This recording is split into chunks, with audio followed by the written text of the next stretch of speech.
guys ready for a tea party? So today is absolute utter chaos, but we are here and we are with the wonderful Dreadist. Hello, hello. Good evening, everyone.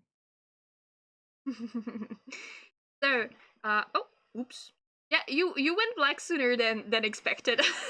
So, hi Skady, which is saying that it's tea time, and also hi Super, hello, better chaos, best chaos, yeah. So as you can see, because our dear Dreadist is in more of a spooky vibe, we have more of a spooky setup. We have those wonderful drinks. I'm not too sure I wanna drink those, but Redis seems to appreciate the attention. I greatly appreciate it, especially the black cat in the corner. That's my favorite. Ah, perfect. So, for those who might not know what the tea party is, oh, and what? I forgot about our playlist. We need this. Ah, it's better. So, for those who might not know what is our tea party, it's actually an interview of my fellow VTubers while I'm doing a crochet plushie of myself, my very own self. This is my legs.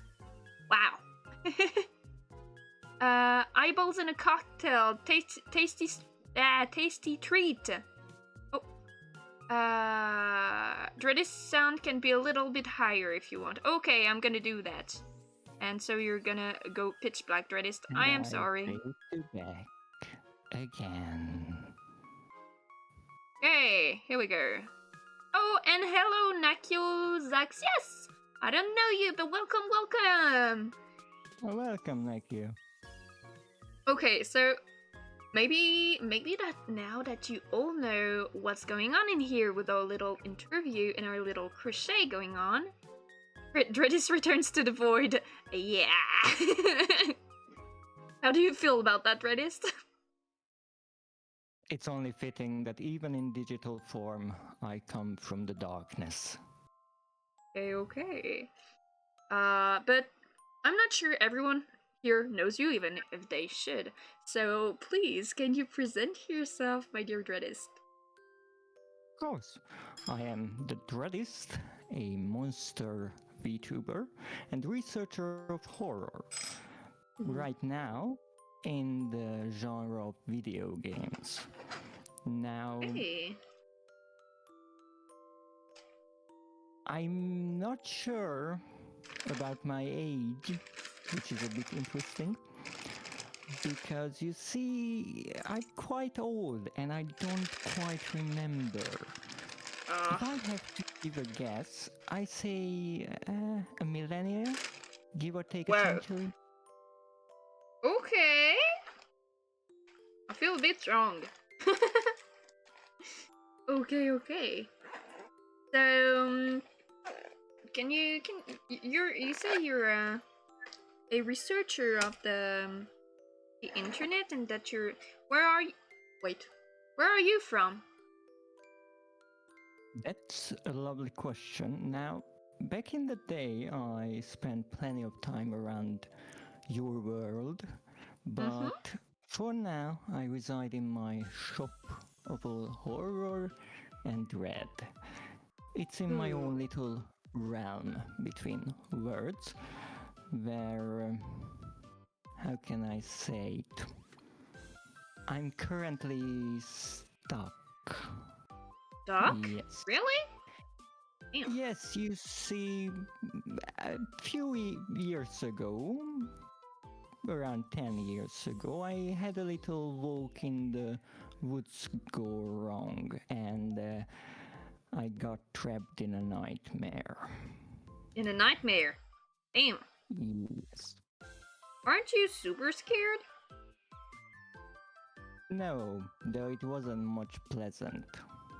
Yeah, I can only guess, because I haven't been trapped in a nightmare that much. Oh wait. I don't recommend. Yeah, I could only guess why. Horror shop. KD has her eyes open like, ooh, horror shop. She's clearly interested.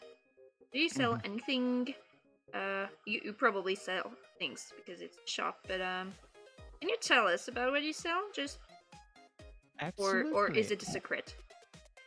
Well, really, it's more of a facade of sort because in your world, I used to have a little shop where I Okay. sold all kinds of horror related items. You know, horror books, shrunken heads, all those kind of things you might find. Mm-hmm. And so I kind of built my own version of it in my world as well. It's just full of old bookshelves and bookstones and my own writings. And who knows? I'm still trying to figure out what my basement is hiding. It growls every Okay. now and then. Damn, your basement growls? Yes, Spooky. and sometimes my attic. Nakio says, at least there's internet in that nightmare. Well, you see, that wouldn't be exactly correct because even though I did get trapped in that nightmare, and it took me 10 long years to drag myself out of it, after I returned last year, well, Okay. I decided to explore the internet, and that's how I got here. Mm. So you're not trapped in that nightmare anymore? No, Okay. no, it Great left a for few you. spots. Few score. Ooh, spooky. So you say you're exploring internet, but how did you find out about what was VTubing and what has brought you to become a VTuber? Hmm. Well, actually, it's sort of an interesting tale because when I returned, I kind of skipped out on 10 years. So a Oh lot wow. was new to me. Yeah. And I realized that I can't leave my realm. I can't return to the mortal world. So Okay. I used what I had, and I had access to the internet. And turns out, in the past 20 or so years, humanity really made a digital world of it. And so I went on social media to see what I missed, and I noticed over the time that VTubing was trending a lot. Mhm. And I looked it up. What is this thing? And it was really interesting because I didn't necessarily learn about it through one VTuber. I more like found that it is a genre of entertainment, and I realized that it was a great fit for me because mortals can't visit my realm and they can perceive my realm or me. But if I just have a digital model, like right now, I can be myself. I can be a monster, and people can see me. Yeah, and won't be afraid in the same way, I guess. Possibly, yes. Okay. I see. I see. But did you kinda imagine your own design? Hmm.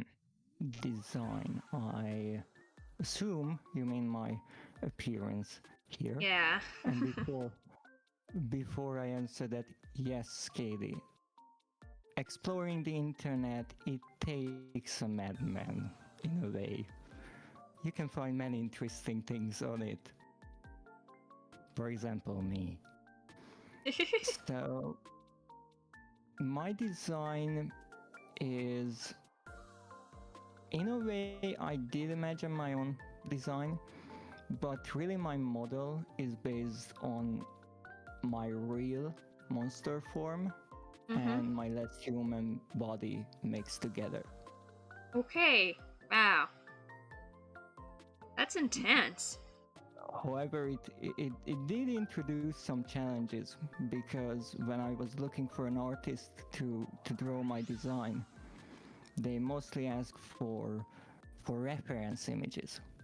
Yeah. And as I mentioned, humans can't really perceive me, and their technology can't either. So Yeah. what I had to do, and it took me around a month, I think it was back in December of 2023. The challenge was to find reference images online that looked like me, or at least pieces of it. And so I took all these little images and one detail and wrote a really long text to explain at least the basics, and I ended up commissioning a wonderful artist called Yatsune Koi, and they drew my character design, and I think they did an amazing job. And a bit of a fun fact, I'm not sure if you can really see it because it's a tiny detail, but there is an earring in my left ear. We kind of see it, but since we're a bit tiny on the screen, it's hard to see. But I invite you people to see this model in bigger context. And that earring is actually interesting because that wasn't in the design. But I asked the artist to add something to it, like a personal touch, and that earring Ooh, so cool. was her gift. So cool. So Skady is telling us that sounds like a sad tale not being able to be perceived by anyone on anything. And she also said, good thing you have a model now to be able to communicate with us. Yes, certainly. But back in the day before the internet and all the centuries before, I had my way to go to your wonderful planet and meet people. As I said, I had a human body, but for now I can't go back. So the internet is here for me, and people can see how I would look. Okay. So maybe bringing on the next question would be, tell us a little more now that we know a bit more about you. Could you tell us a little bit more about what kind of content you are making on the internet? Oh, absolutely. I would be really happy to talk about my content. Because I started out with streaming in the beginning, and I tried to kind of expand my presence on the internet. So I started posting on social media and made a schedule for my streams on which I mostly stream games, and as I mentioned, I research horror, so most of the games are in the horror genre.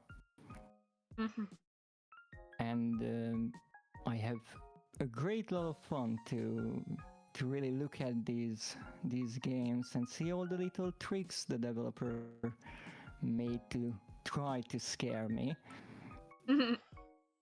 In a way, it became a sort of challenge. Can I find a game that can scare me?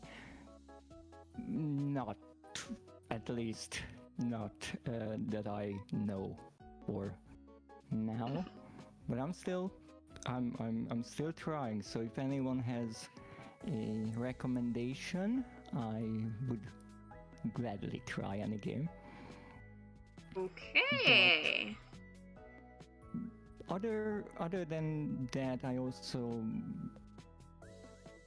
play a variety of other games. I really like to look at newer games, indie games, and see what the creators came up with, and also occasionally find some horror even in non-horror games, which is really fun. And I always say that some of the best scares are in non-horror games, because there you don't expect the scare.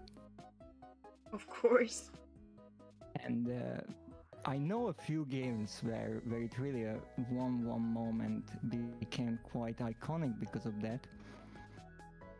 And I also am a trophy hunter on PlayStation. That is my main platform that I play on. So if you ever tune into my streams, you might see that I'm attempting to do some borderline insane things to earn a trophy, which I do quite a lot.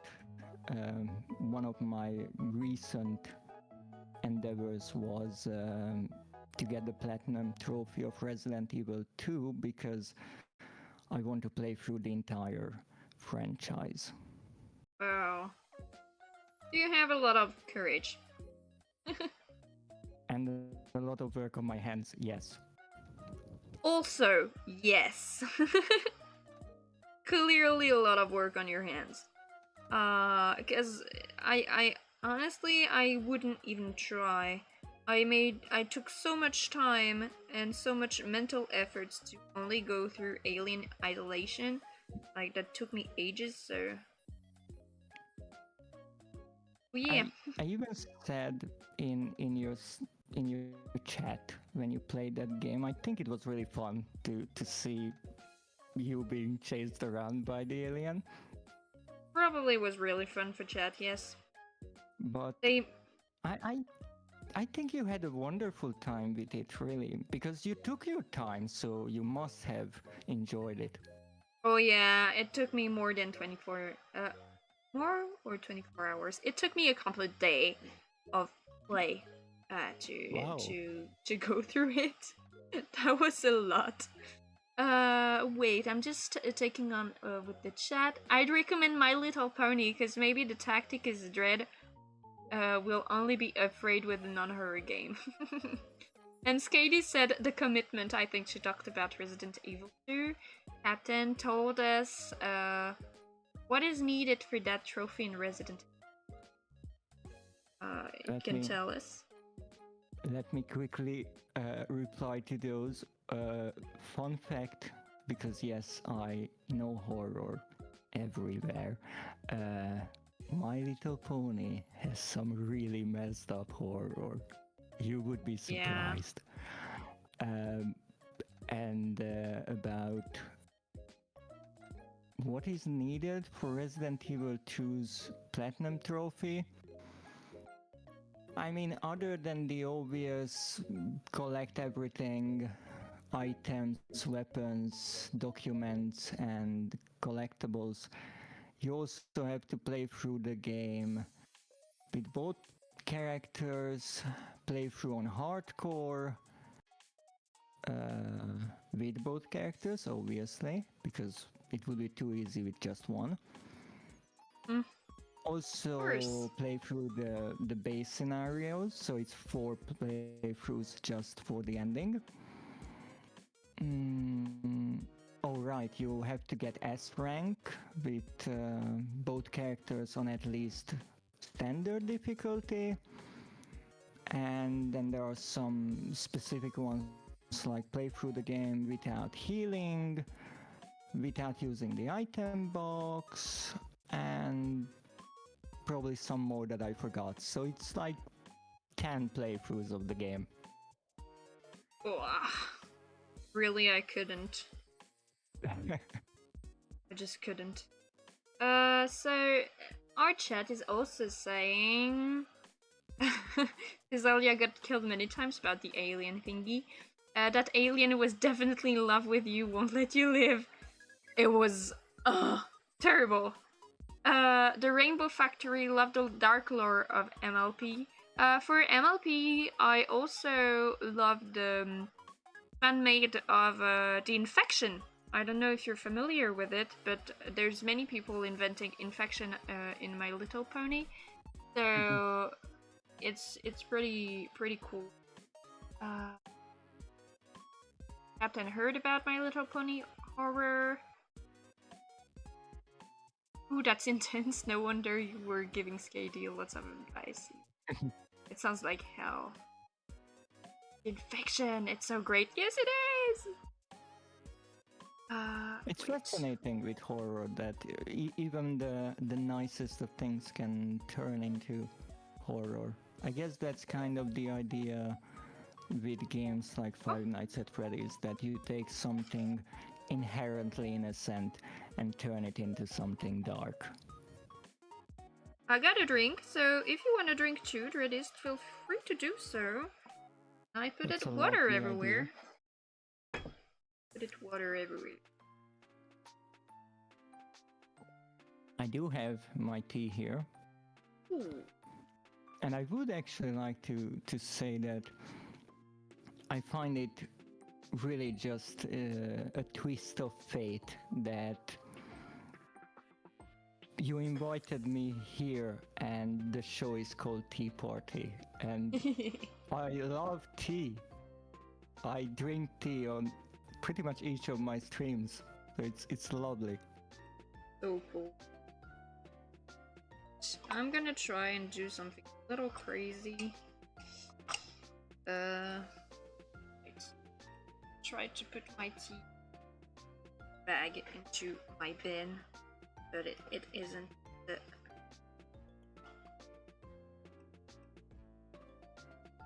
Just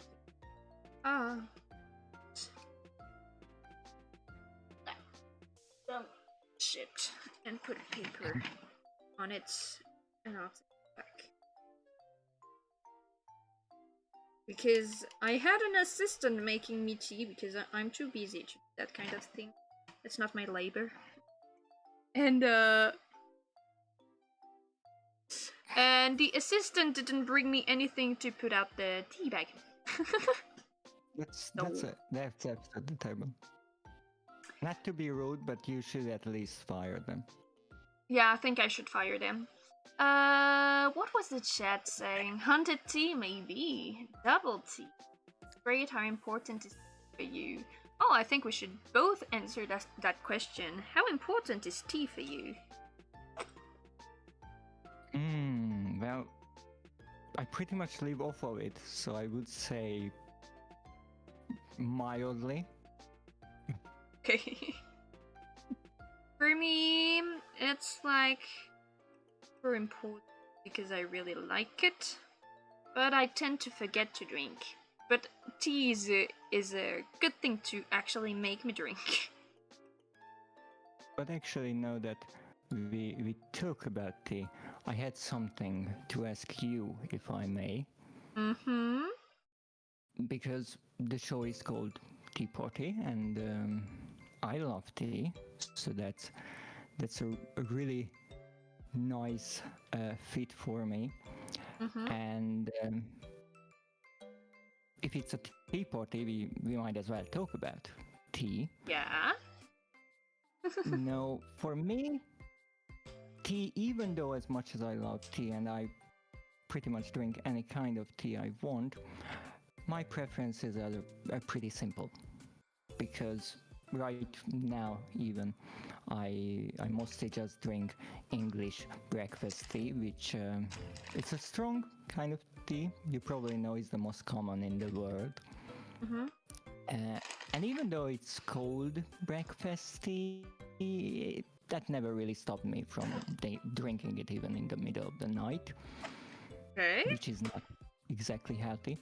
But I was wondering, what kind of tea do you prefer, and what are you drinking right now? So right now I'm drinking what's called rooibos, at least in French. So it doesn't have like the exciting molecule thingy of the tea in it. It's just plants for the plants. and it's a little bit more sugary than green or black tea. We also call rooibos red tea, so I think that's kind of what I prefer. But what I can say is I just have a really sweet tooth, and so any tea, if if it has enough sugar, I will like it. I just need sugar, okay? And what is good with red tea is that it doesn't need to. You don't need to add a lot of sugar to it for it to be sugary. So it's better for my health. What is our chat thinking? So no, Captain, it's not my cat, my assistant.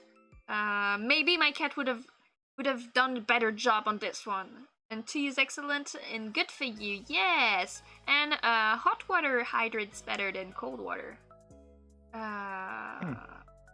English breakfast tea sounds like one that wakes you up. Lots of caffeine.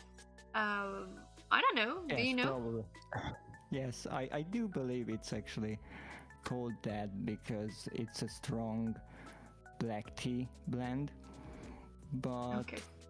people drink it every time they want, and I extend that to really any time I want, because for the longest time in my shop I always had tea, and so I really just lived off of it. I have a crate of it in the basement. Okay, that's a lot of tea, honestly. Dreadist is a thug, drinking breakfast tea during the night. You're a thug. You're really a thug. I break rules every now and then. French tea sounds yummy. I don't know many French, I think. Wait. Did I hear French? Yes! You did hear French. I am la France. Le thé. It's written THE with an accent. For in French, le thé. What do you put in your tea? For me, it's sugar. Do you put anything else in your tea? I know certain people put milk or stuff like that. I do not like milk, and for a really silly reason, because I like the color of tea, and that kind of ruins it. Oh, that's just nice. put a how to put it, unhealthy amount of sugar in it, most probably. But We're on the same team. I started to cut down on it because I'm running out of sugar. I get it. I get it. Rooibos in English tea. Okay.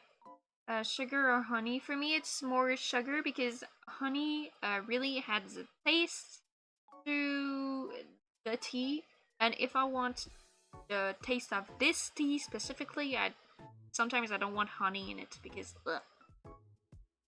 Strong tea. Dreadist isn't affected by caffeine tea. Oh, bien le bonjour, Nakio. Yes, it's Nakio. I'm glad you're French too. We're building a community. Indeed. French people are majority in chat. Yes. And just so you know, Nakio, Skate is French as well. How much sugar do you put? How much sugar in my tea? Yeah. Well, I don't drink from little cups like yours, even though it looks really, really nice. I drink from mugs, so it's like at least double or even more. Triple. And honestly, there's like two sips, 2 or 3 sips in that. In that case, yes, it's much more. I don't like to just drink it all and then pour and repeat. Back in the day, I put like 4 or 5 teaspoons of sugar in it. Wow. Now I'm at like 2 or 3. Yeah, for me it's like 2 or 3 when I do in mugs. Oh, and we got a drink. Yay! Tea! There's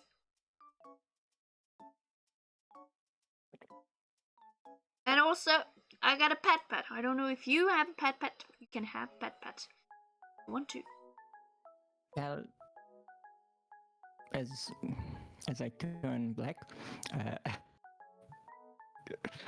uh, well, I have a PNG tuber model, as you can see, and I don't have a pet redeem for a number of reasons.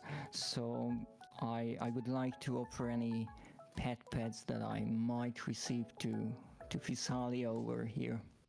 I'm trying to pet you, but you're You not can't accessible. pet the monster. No, You it doesn't can't. work. I can't. I'll take your pet. It's a dangerous endeavor to pet a monster. Just so you know, the pet makes you go black. Yes, I noticed. So, as I said, petting a monster is dangerous. Don't do it. You might get lost in the darkness. Ah, that's why. Wait. How do you warm up your tea? Warming up your tea is making it taste super bad, I think. Team Big Cup 2. Please don't warm up your tea water in the microwave. Please just don't. Yeah, I agree. I greatly enjoy that tea lovers have their own preferences about everything, how you should make the tea. Do you put your cup in the microwave? No. Okay. I'm more of a tea kettle kind of person. Yeah, I get that. For me, it's like I don't know if it's called a kettle, but the big one do with the water hot, but it's not only for tea. It's not the one especially made for it, but it works. Oh, and That's hello, what matters. H-Tab. I got a drink once more, so I invite you to drink, dear Redist. Thank you. I might need to try out those eyeball cocktail. It's been looking at me funny. Yeah. Of course, I got a drink again. I don't know why your viewers want to drown you so badly. I don't know, and I got a posture check. Thanks, H-Tab.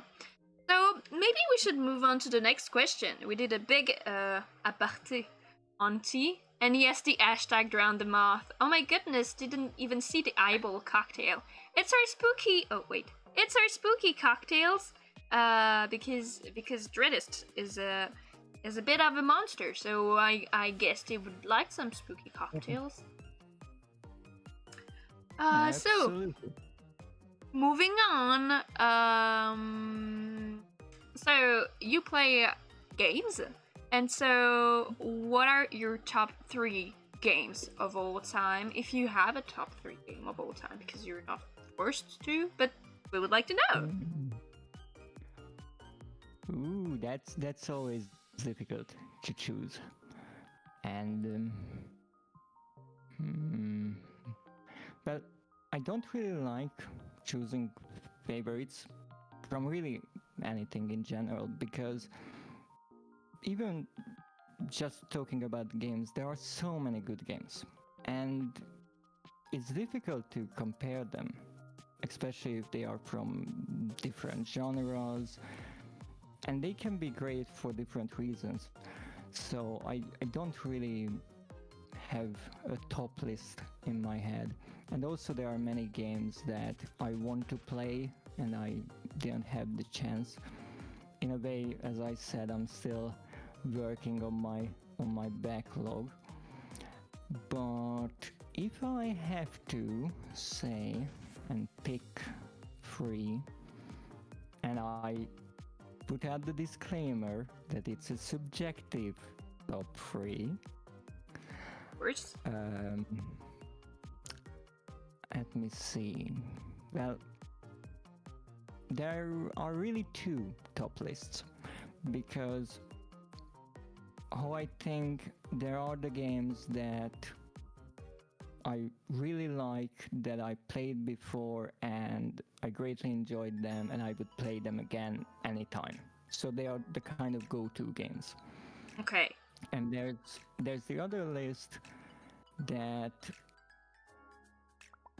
include games that I might have not even played, but I know them, I watch them, and they inspire me as an artist. Yeah. So in that logic, the first list, the games that I really just like playing would be probably the first one would be Doom 3. An odd choice, I know, because if you ask anyone who likes the Doom games, they will probably say it's the worst, and for reasons, but it was one of the first games, if not the first real game that I played when I started out with video games, and I know people dislike it because Doom is about shooting and action, and it took a more horror approach with the third title, and that's exactly why I love it, because Yeah. it's really unique in that. You see? Now, Oh, sorry. yeah, please go ahead. I was just gonna say it's kind of fun because my favorite game of all time, which I grew up with, was Zelda Twilight Princess, and so Zelda Twilight Princess really is devising or dividing, I don't know, the Zelda community because it is such a different type of Zelda with another type of storytelling and another vibe. And so that's exactly why I love it because it's nothing else like the other Zeldas, and that's the first one I played. Yes. So I really identify to your Doom experience. That's just what I was gonna say.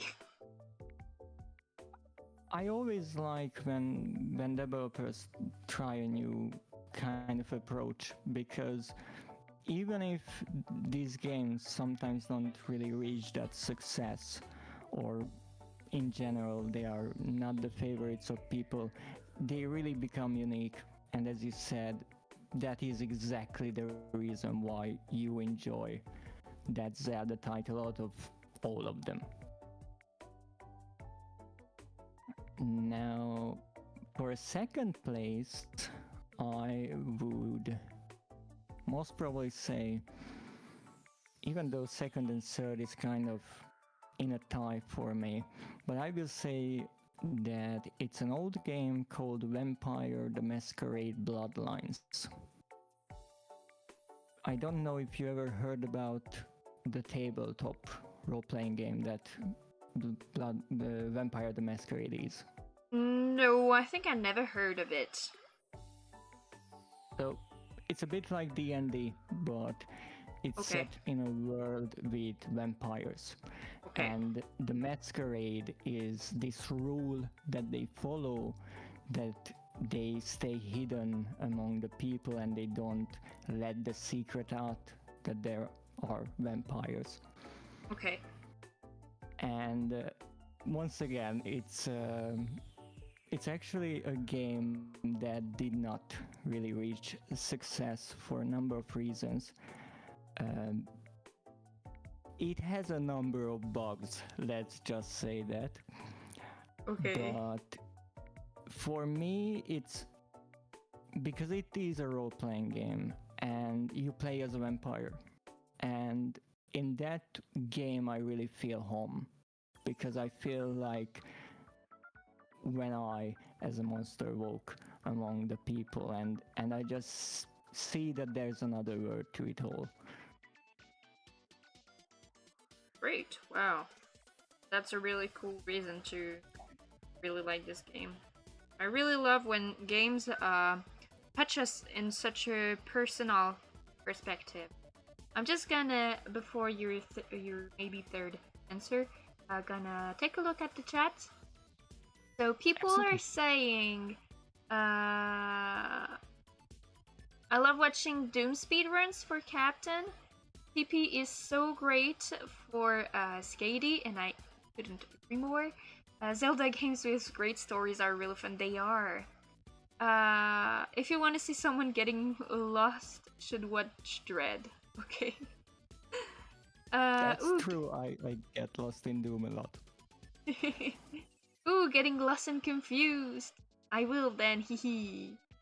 Then we have vampires. Vampires. Dreadist vampires. Secret vampires. Damn. Y'all are liking vampires, apparently. So please go on if you have anything else to say. Well, with the third one, as I said, the second and the third are kind of side by side in a way. Would be Bloodborne, which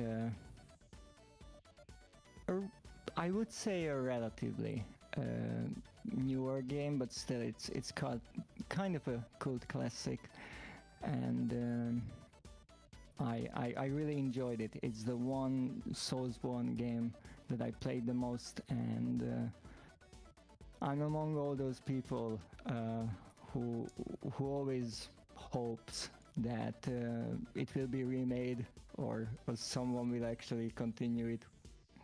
Yeah. So these are the kind of games that I would always go back and just enjoy playing them, and I play them a lot. I mean, with Doom 3, I think I played through the campaign like 10 times at least. Wow. So even now, and it was more than 15 years ago, even now I could walk through in my mind the maps in a way, and I know how to turn where's an enemy. It's kind of a part of me.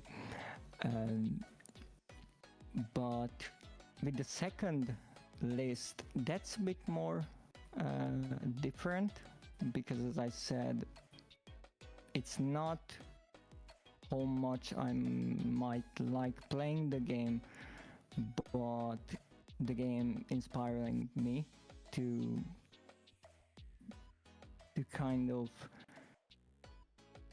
incorporate it in my style in horror.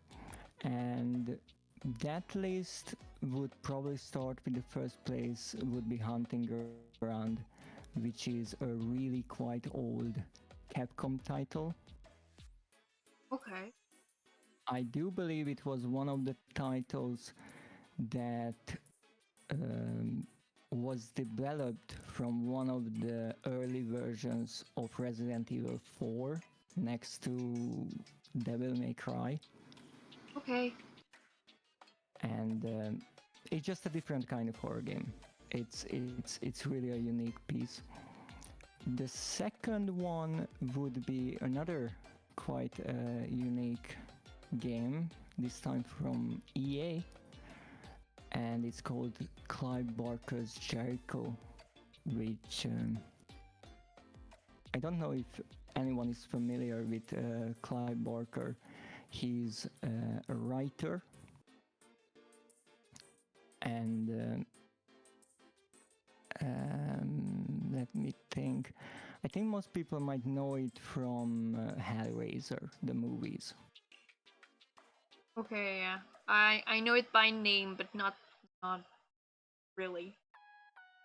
That's okay, but it was his kind of spin on a video game, and once again,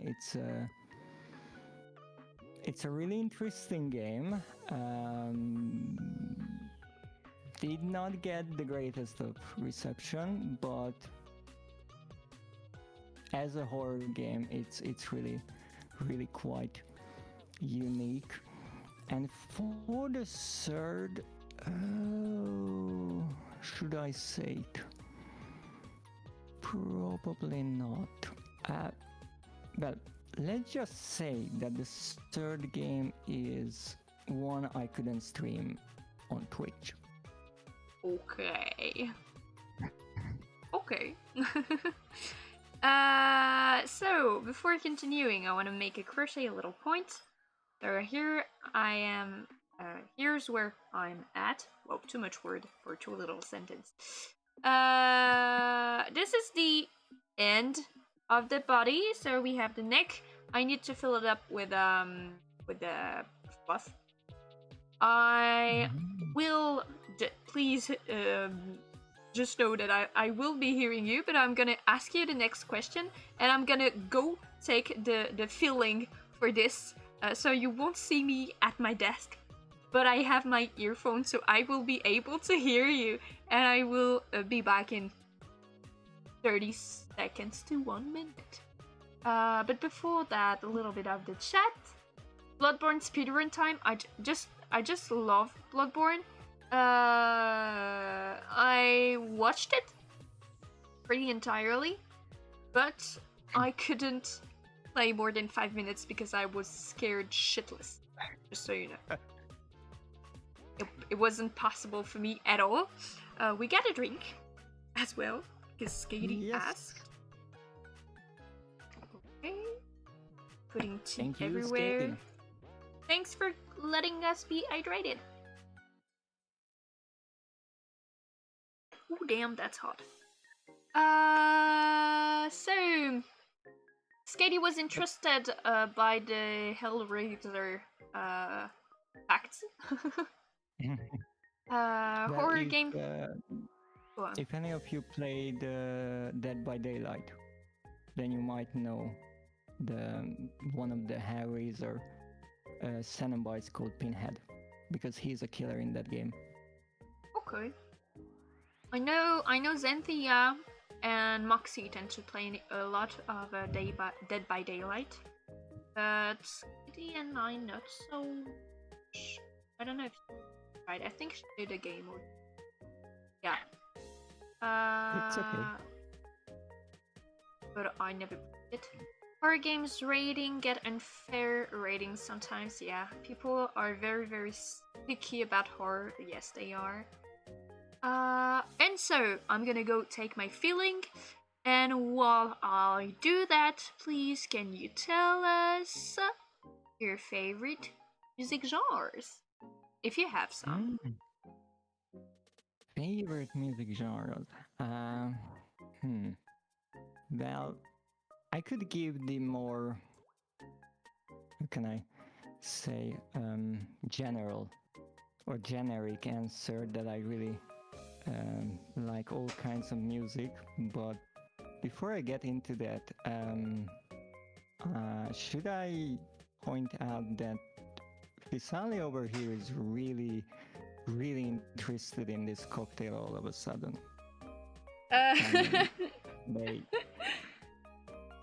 That wasn't fair, Dreadist! That wasn't fair. Okay. I didn't know what was going on.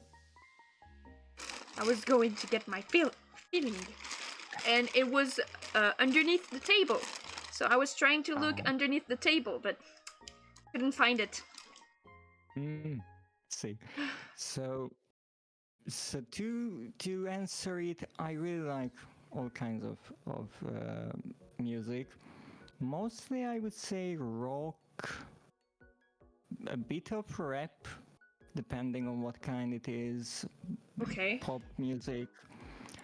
What I listen to a lot is nightcore. Okay. Cool. Which actually I discovered many great songs through nightcore. So there are many songs that I listen to the original version, but I first heard it as a nightcore kind of remix.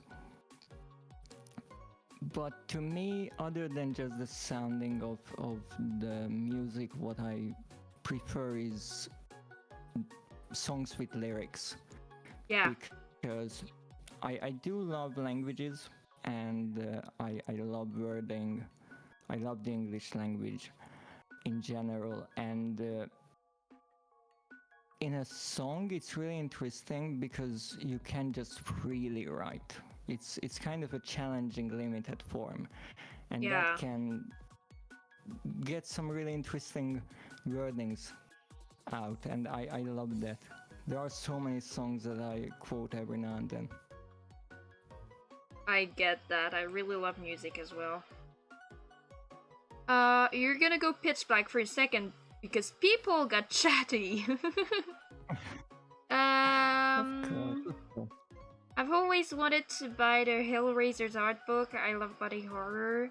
La musique! Physalia is drunk. She wants to eat. She wants to eat the Bible. Wait, where is it? Ah, yeah. So much stuffing. Punk rock. Physalia is drunk. Nightcore I listened to then. I listened to them, okay. Yay, Nightcore! Yeah, I love Nightcore too. I think it's really cool. I listened to more Nightcore when I was younger. I'm not doing so that much these days, but I think it's really cool and underrated. I love Younger. music I and mean, games. What? not to offend anyone, but I think you are pretty young. Yeah, but younger doesn't mean I'm not young anymore. It's just when I was Okay. younger than I am today. Hmm. I know to you it's like it's all a big kind of lie, me telling that I was younger one day. But still, I'm 20. There was 20 years separating me from when I was born. Hmm. I'm a little more than 20, but you get the idea. Uh, I think Dred should say something in French since he said languages. Just say. Do you know anything in French? I'm not sure because there was one time that I got the crazy idea to learn French. Wow. I didn't get far with it. It's it's a crazy complicated language in my opinion. Yes, it is. But if I In our can French opinion too. Let me dig reassure you. anything up, I think there was this sentence. Je m'appelle the Dreadist. I think that would mean my name is the Dreadist. Yes. Enchanté, I'm not sure. Dreadist. Je m'appelle Physalia. So you got the French Dreadist. Hope you're happy, people. I have so much respect for people trying to learn French. It's way too complicated. I can only agree, Skady. I can only agree. Wait, we're gonna change the music. Sorry, you go pitch black for a second. Okay. And now moving on to the next question, I guess. Oh, did you? Yeah, you did. You did answer to all of it. But You're. before, if Oh, I may, because you just you started may. um, working on the doll, and I didn't know that you will use this filling. But last time when you were working on it, I watched the video with Skady's interview, Mm-hmm. and Thank you. by the way, it was absolutely wonderful. Thank you. I really enjoyed it, and well, it was live, so I can point it out. But I was watching it, and there was this tiny little mistake when a loose end of the yarn fell into the teacup, which wasn't a big deal, and you fixed it in a moment, but it got me thinking because you like tea. I Yeah. mean, you are hosting a tea party. So I thought it would only be fitting if your doll was tea scented. Yes. Yes. Yes. Let me Yes. explain. So, as far as I could figure out, there are two ways. Now, there's the quick and easy way. So, you take your doll when you finish finished with it, and you just kind of throw into a bucket of tea. Leave it overnight, and it's done. But the tea might stain the yarn, and I'm not sure, it might end up looking like a sunburned moth. Yeah. So maybe not that, but what you can do is you take a little fabric bag, you fill it with dry tea, whatever you prefer, right? You put it inside the doll, and now you have your own exclusive tea-scented crochet moth. What do you say? I think that's a really great idea, and I should put the tea bag in the head. Because all I can think about. Well, I'm happy. I'm happy you I really you would like the do that. idea. I think I will do.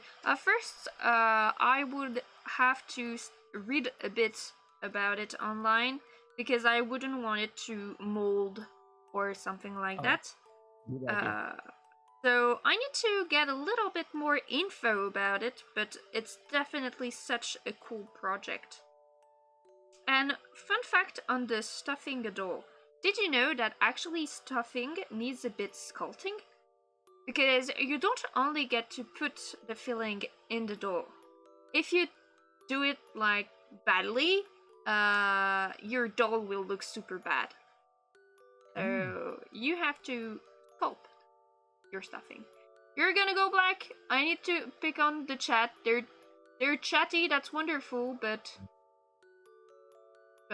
I cannot read it without reading it. French is hard. Filling looks yummy. Looks yummy. That's weird, agent. I like the tea smelling Physalia, tea bag, Physalia tea brain. Indeed, tea brain. Physalia is a huge fan of Coraline. She lived long enough to become the other mother, making doll to her image. Oops, she said too much. Hi, Burger! Hello, hello! And hi, Cheeseburger, hee. Hello, Captain. Why? So, I'm back with my feeling. Did I answer your question? I think I did. Yes, I did. I'm sorry, I'm all over the place. Multitasking is not good for me. Not good for my head. Well, And I actually, now that you mentioned multitasking, because all the wonderful viewers are watching, and in a way the focus is on the interview. But I yeah. would like to bring everyone's attention to the crocheting and the fact that Physalia over here is not only keeping an eye on the stream itself, reading the chat, but also asking questions, having a full-on conversation, and crocheting. That's brilliant. Thank you, Dreadist. That's too sweet. Dread gave us compliment. I'm a blush. I'm a blush too. Nakio, I'm a blush too. No, it can be kind of tricky sometimes, but I'm doing an interview so that I don't have to talk all the time. You're the one doing all the work, so I can focus on my crochet while appearing to be active. You're just helping me out. She's the queen Maybe of that is, multitasking. but let's not forget that crocheting is not easy. I mean, you make it look easy, and that really shows how good you are. Thank you, But thank you. if you look at this doll, it's not an easy piece. It's not like you're working on a giant blanket and that's it. Yeah. No, this is a complex shape. It will have multiple pieces, I assume. And really, I find it really clever that for this first doll, you chose a design your own. But just looking at it now, you already finished a good portion of it. So I would assume that in 2 or 3 more streams you will be done. And actually, I was thinking about that just the other day, and I might have a small idea. Please go on. But the question is Skady in the chat? She is. is. Wait till she Oh. tells us that she's not following the pattern in improvising. I am following the pattern this time. Promise, promise. That's a problem. Skady, could you check on your dirt collection for a moment? I think there's a mole around somewhere, and they mentioned that they want to rob a certain armadillo. Yeah, I think I heard about that. You should really check. Go check, Skady. They wouldn't want you to get your dirt taken. Of course not.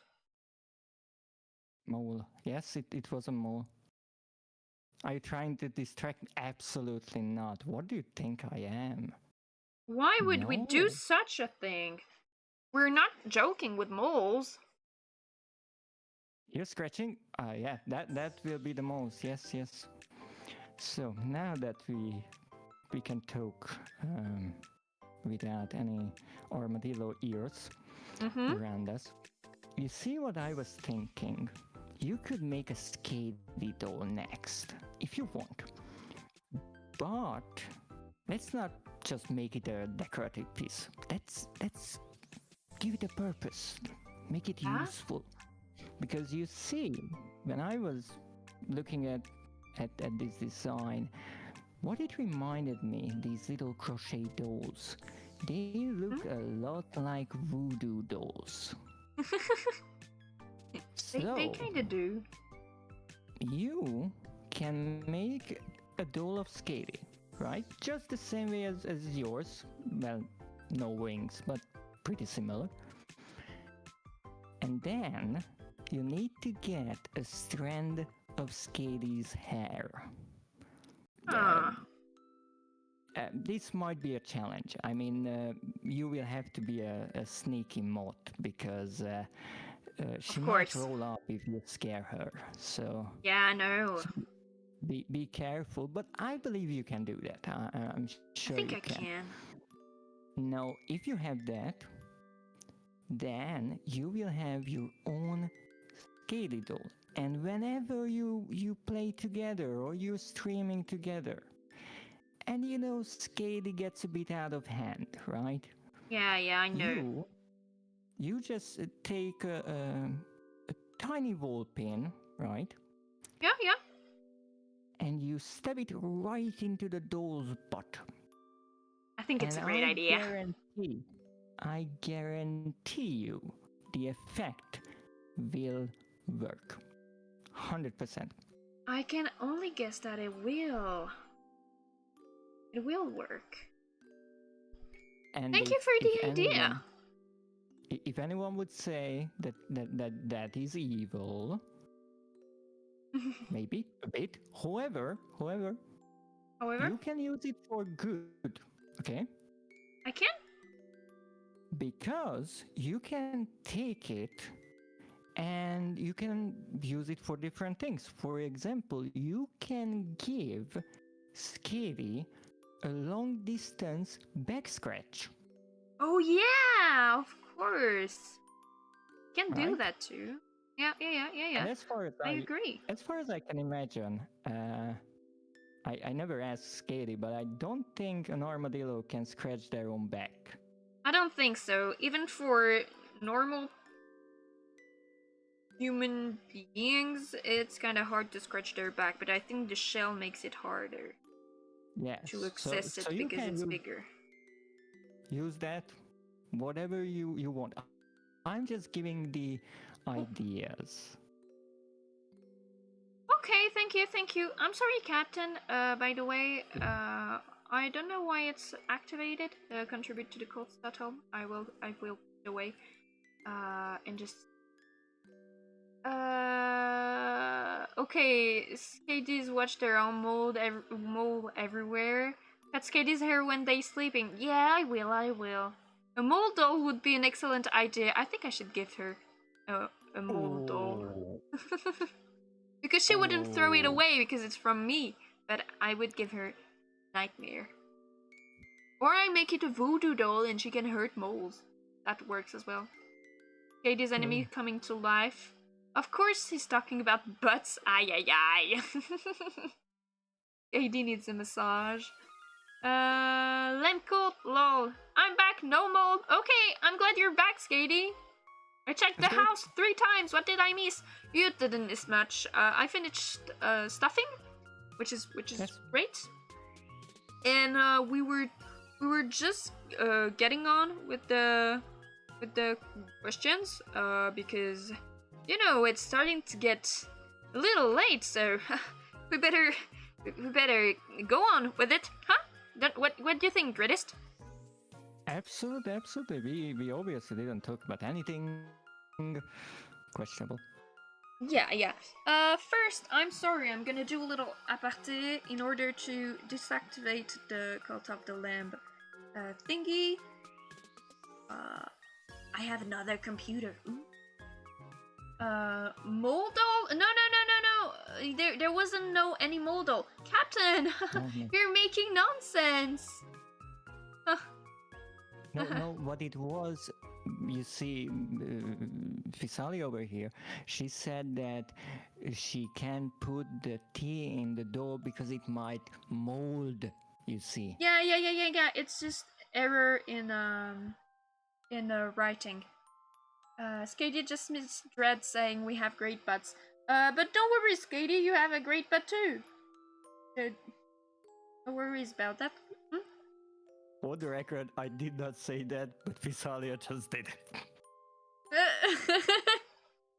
I did. I have no shame with my dear Skady. But it's talking about butt. I do. I have a great butt. Yes, you do. So I'm putting off the cult's thingies, and I will keep this page open so that I can later on put back something else. Hurry up. My setup is real. So, Dreadist, can you now tell me if you had, and what is, if you had one, your greatest shame that you had while streaming? Ooh. Well, I try to forget about most of the many mistakes I make because I make a great many. Probably getting lost in games is not that crazy of a thing. On a serious note, I don't think anything overly crazy has happened on my streams. Okay. At least what I can remember. But it is true that those 10 years in the nightmare, as I mentioned, it left some scars on me. I mean, you can look at my outfit, and the same is true for my mind. So during the streams, there are some times when I kind of fall apart every now and then, and it is annoying to me, but I'm getting used to it. It's a constant struggle against madness, as I like to say. So, yeah. Whoever says I'm a madman, they are not really far off. I hope you'll get better, Dreadist, and that the nightmare won't scar you for too long.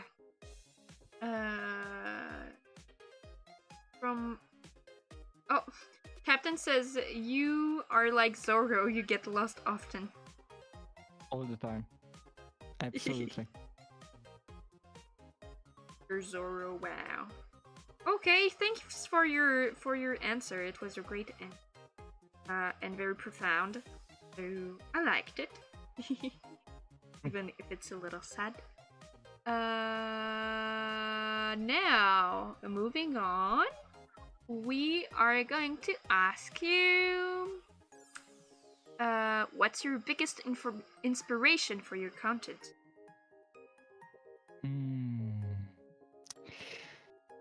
If I just say it's you, would that be pretentious?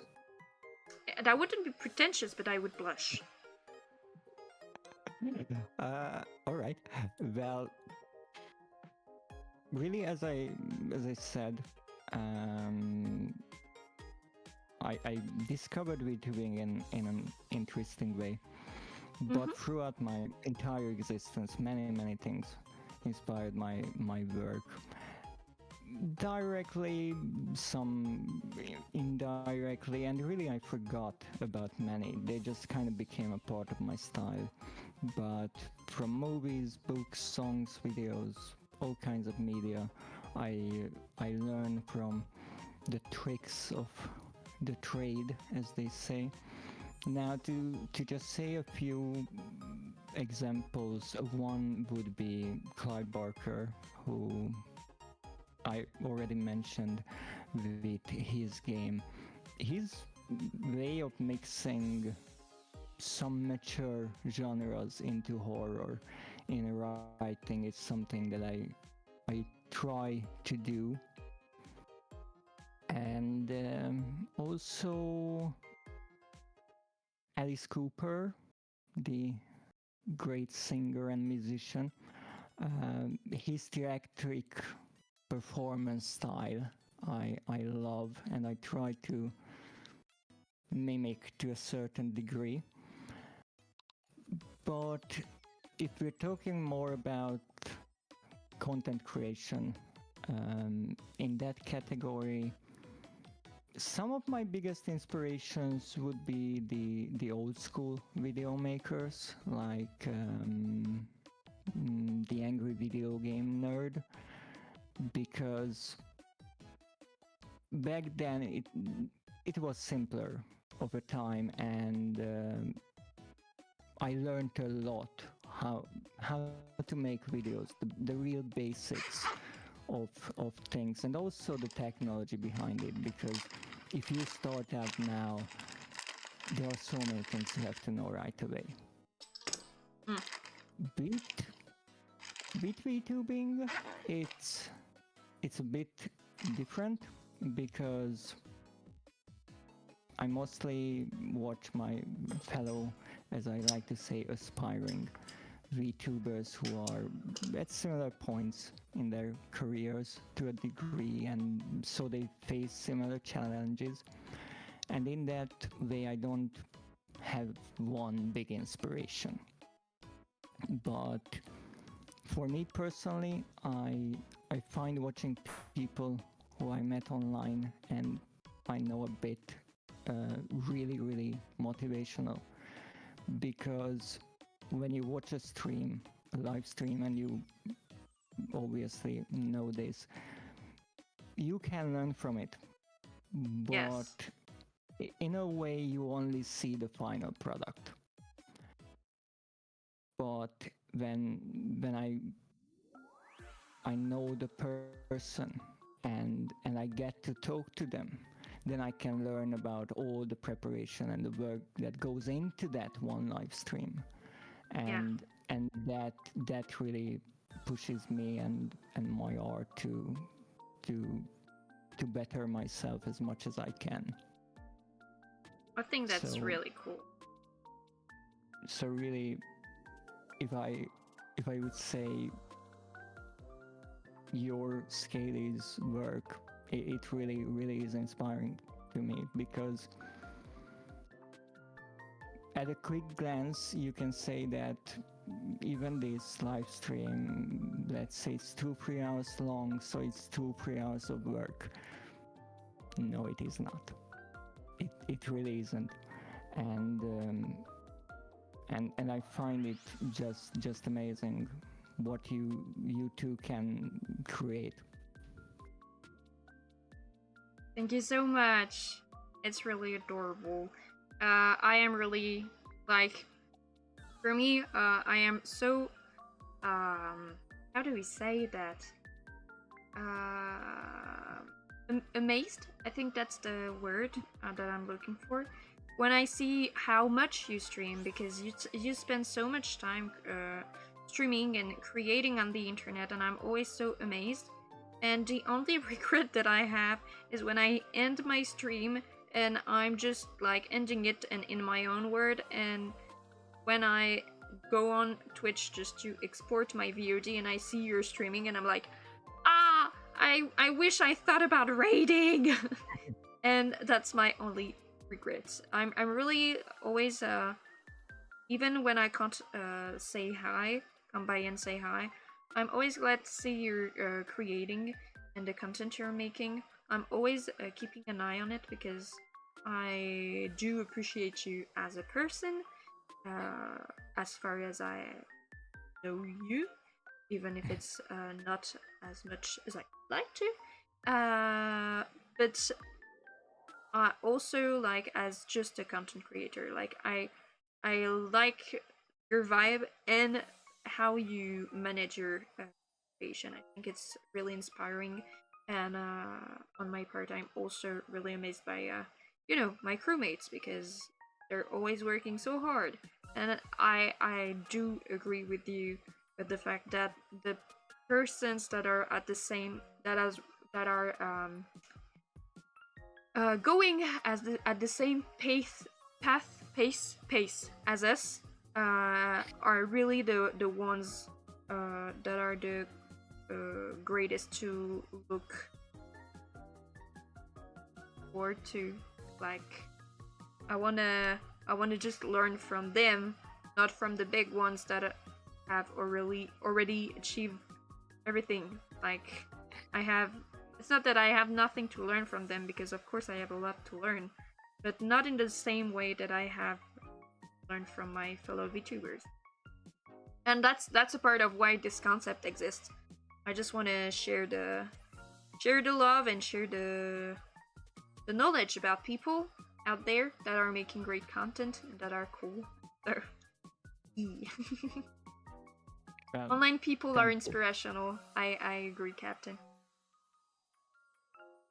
Thank you. I really appreciate that, and I also thank you, Skady, for all the nice words. Your words are way too kind, but I really find it amazing to watch your streams, and even though, especially you, Physalia, you stream in the exact time when I stream. Yeah. And I'm almost used to the fact that I start before and end after you stream. Yes, you do. And I was really happy, and it wasn't exactly planned, that I was able to catch the ending of your Alien Isolation stream, the last one, and I was just happy to be there. And with Skady, I'm always happy if I can catch her streams. And really, I think this is the perfect opportunity for me to take to really thank you for inviting me here, because You're welcome. it really is an honor to me. It really is. I'm glad. I'm so glad. Like, I was so happy that you just accepted. And I was so happy you were interested in the concept, because I was like, he's mostly doing horror, so maybe he won't be interested in just chatting for like 2 hours or more or less. So yeah, I was really glad you took the opportunity to do this interview with me, and I think we are really having a blast. I'm really spending a good time, and I think the chat is as well, from what I'm reading. Really, for me, a question about the conversation is always about the company, and I couldn't imagine a better company than you, so I love to be here. And really, it's not only to be here, but to be invited as the second guest on the show. That means a lot to me. honestly, like, I couldn't imagine any other outsider of the agency for first outsider of the agency. Like, I was like, you know what? Like, if he's interested, clearly it's gonna be Dreadist, and that's why Skady just guessed it in an instant. As soon as I said that I had my second person invited for the tea party, he was like, "Oh, I'm so sure I know."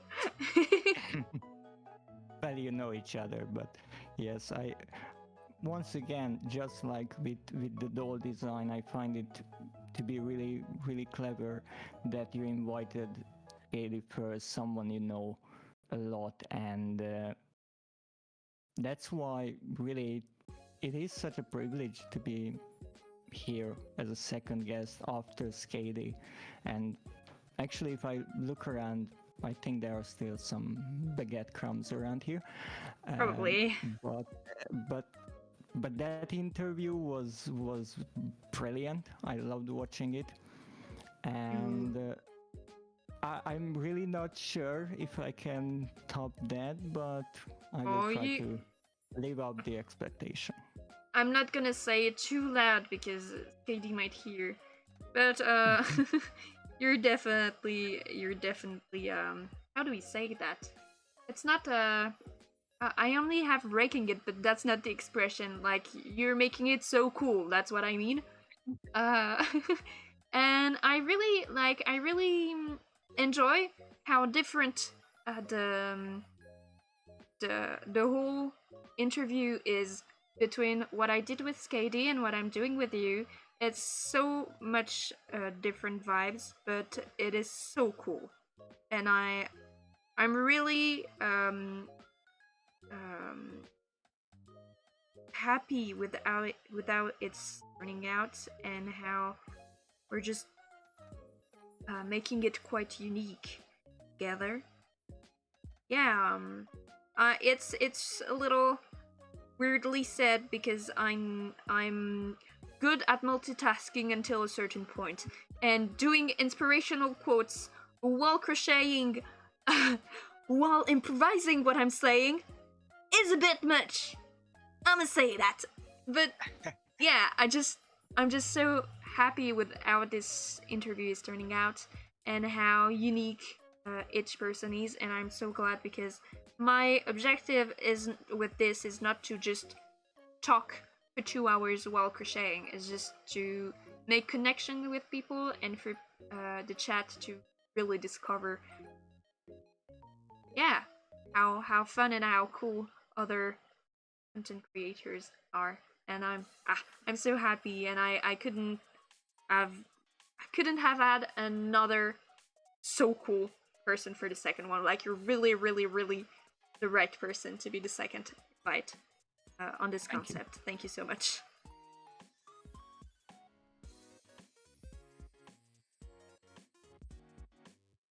So, also, I think I should hide because Skady got the baguette art. Oh no, she's bonking you with baguette! Oh, and I get a drink! Is it the same baguette? I don't know, because if it's the same baguette, it's gonna be really hard. Exactly, that's my concern. Ooh, my tea is cold. I'm gonna finish this cup so that next time I can have hot tea.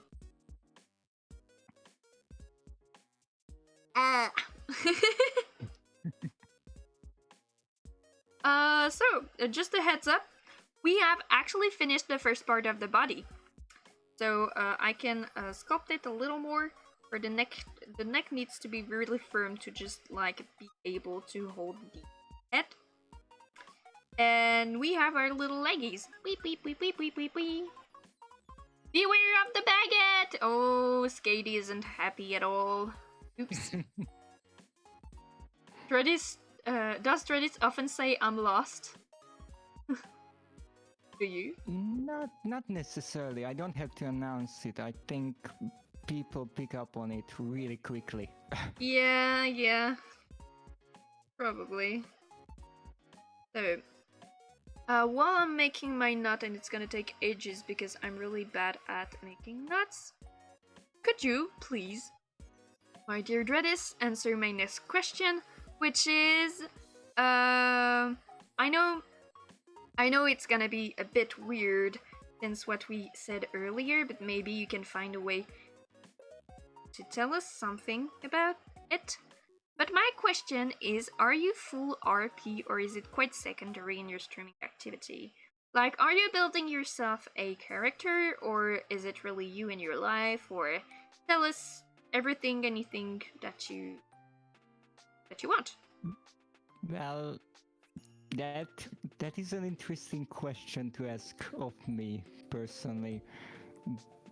No, I will assume that by RP you mean role playing. Yeah. Well, you see, most VTubers online, they are people who come up with a design that is represented in their model, and as you said, they build up a character and they act that character to varying degrees. Now, for me, it's quite different because I even said it before. I am a VTuber, but I am not a character. Yes. So, depending on how you look at it, you can say that I am full RP because I am always in character. But also, I am not at all RP because there is no character. Yeah. And I do believe I made a post about it around Halloween that to me it's really interesting how the VTubing world works, because there is this assumption, right, that well, everyone is a person, they just came up with really cool designs and all that. Yeah. And to me, it as a monster, it looks different to me because it's like Halloween when you go out and everyone is dressed up, right, as these horrific characters, and everyone assumes, oh, that's just a person with a mask on. Yeah. And so the worst thing that can happen to me is someone stops me and compliments my costume. And in the same way, VTubing is similar because no one really questions that there would be someone who is not just a person with a model, and maybe I am just what I say I am, a monster among the pretenders. Yes. I agree. I think there might be more surprises in what we're thinking there is. Absolutely. And Captain is right. Dreadist is Dreadist. that's how you can sum it up. Yes. I think he summed it up pretty great. Also, thank you, Skady, for saying that the belly of the doll is cute. I was patting it for the fluff to go into place, and now I'm gonna have to start on with the head.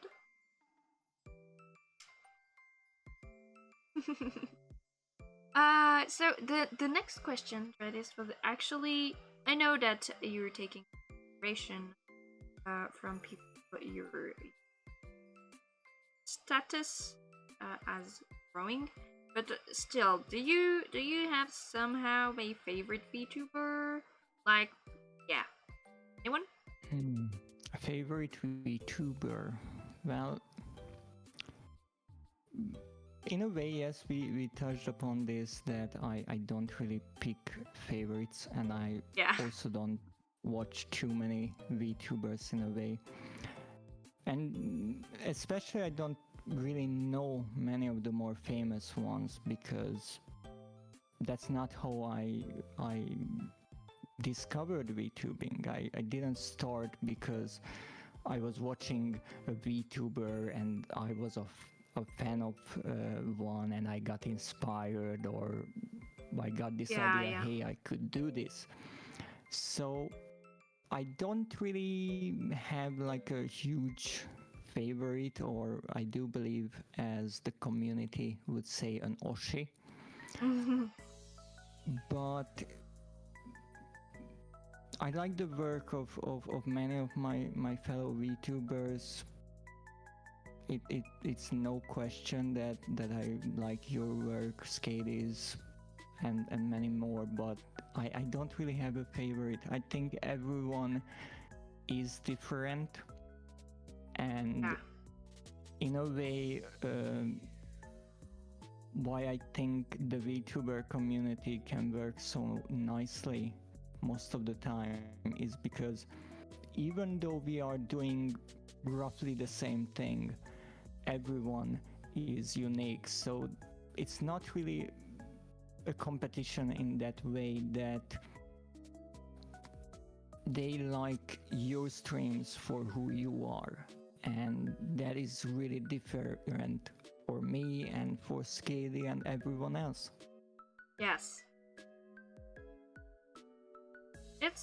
You are good for inspirational quotes, and you have very profound responses to my shitty questions. Thank you, Dreadist. But actually, it's interesting because my English skills are, how can I say, abhorrent compared to my old skills. That was Okay. another thing that got too rusty in the 10 years, but I'm trying to get back my my words in a way. Okay. Then I'ma say it to you. I think you have very good English. Like, I tend to stutter every 2 minutes, and you talk slower than me, but damn, your pace is more steady, and I'm just oh wait, I was gonna say I'm just not as good, and I just saw right now that Nakio followed me 2 hours ago, and somehow I missed it. So I'ma just say it now. Thank you so much, Nakio. Welcome to. Thanks for becoming a part of our crew. Thank you for getting cozy in here, and you're now a little light with us.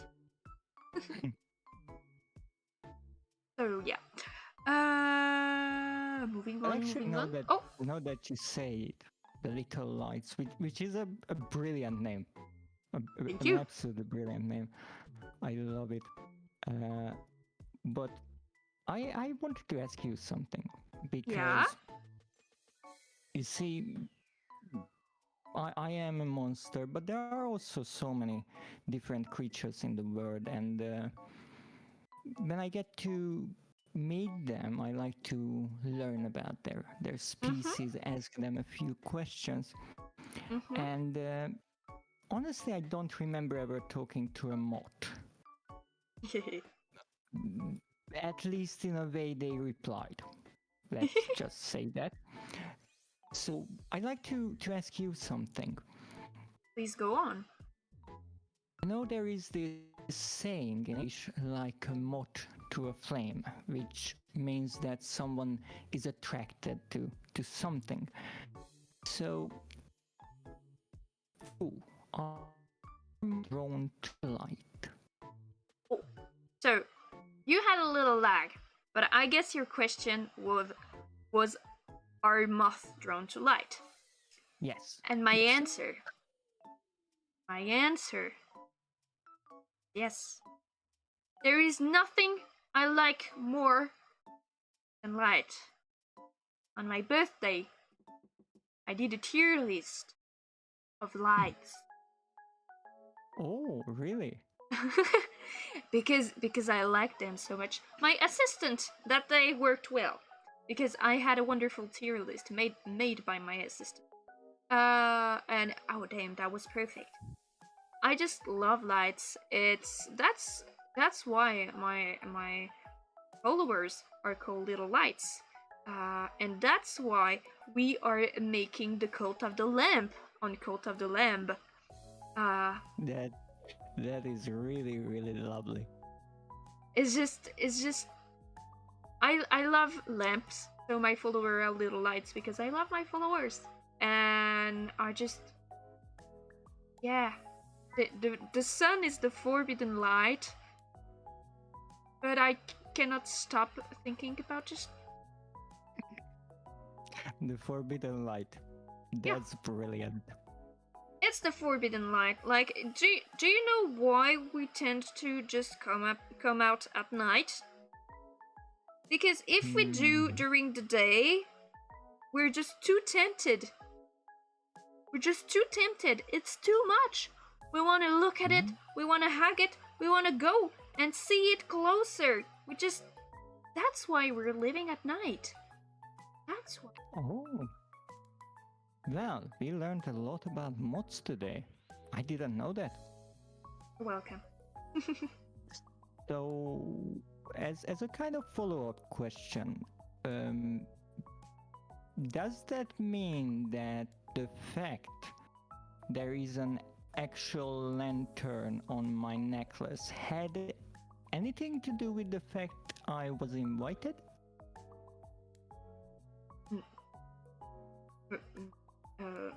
No. No. Oh, okay. No, nothing. Nothing. Okay. I was Moving just on. curious. Next question. Quickly. Tell us the funniest interaction you had with a viewer. Please. Funniest interaction. Well,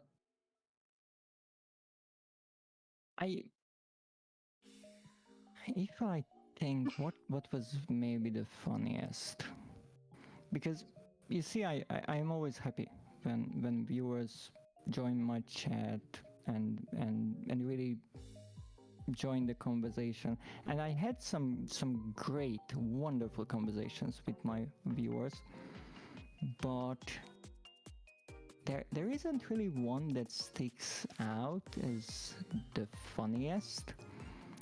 One, in a way, reoccurring jest, I would say, is I do have a viewer called Elior, and he always joins the chat and he says Eve, spelled E-E-F. Okay. And I couldn't figure out what it means, so to do something, I just said Eve back, and that kind of became a thing. And for weeks and months, that just how it worked. But recently, I had the chance to talk to him, and I learned the tale behind Eve. Okay. However, as much as it might be interesting, I cannot share it. The secret of Eve is safe with me. Okay. Then we won't know anything about the secret of Eve. I'm a bit sad, but I respect. If you ever see anyone say Eve, just say Eve back. Okay, then we'll do that. Right, chat? I'm gonna put you pitch black for a second in order to read our wonderful chat. Yay! So we had, oh no worries, my pleasure, from Nakio. We had Baguette Punk Attack, Lampists, Fly Towards the Moon to Never Reach It. Yes, but the moon is a little less addictive. Skady says Physalia is an addict. We are trying to get her some help. I'm not an addict! Zentia pointed out your shiny light necklace. I don't know what she's talking about. I never noticed it, but sure. And we have think, if I remember correctly, No, you don't. someone... No, I don't. Okay, I don't. No, go on, please. Respect the host. I don't want to go back to the black. Yeah, you That's won't. about that. We get a drink! Yay! I'm running out of tea. Me not. So after the bunch of ether, we have forbidden knowledge, the make me drink, and a bunch of emojis. Yes, I know plenty of things that is forbidden to know. Yeah, no wonder. No wonder. So now that we responded, we can move on with the. Do you have any other hobbies than VTubing? Well, other hobbies. I'm interested in so many different things. So I could talk about them for hours on end.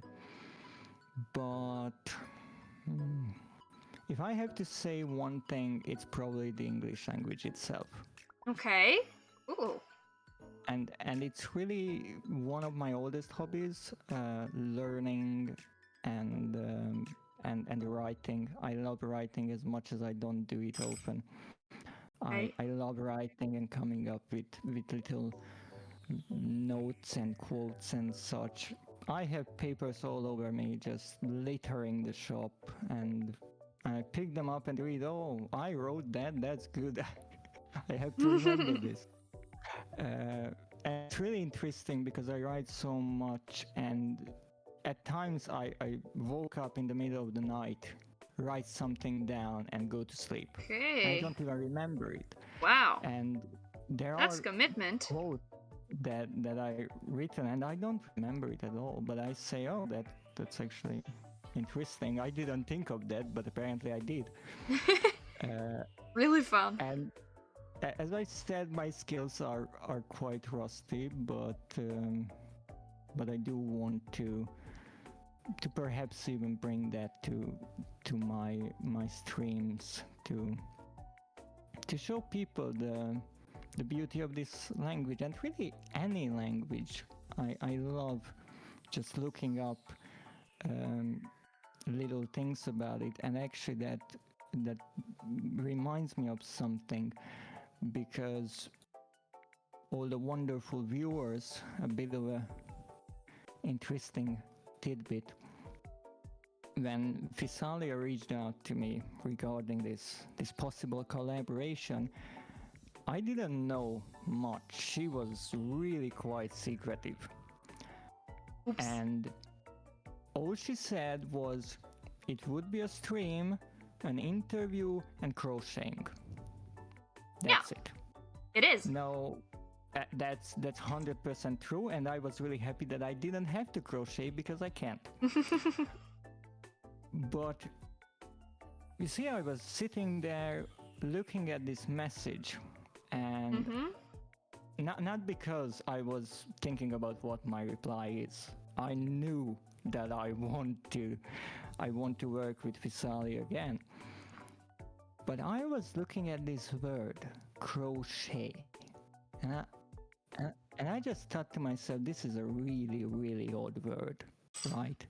Because in the middle of it is a CH, which in English is almost always a Ch sound, like in butcher.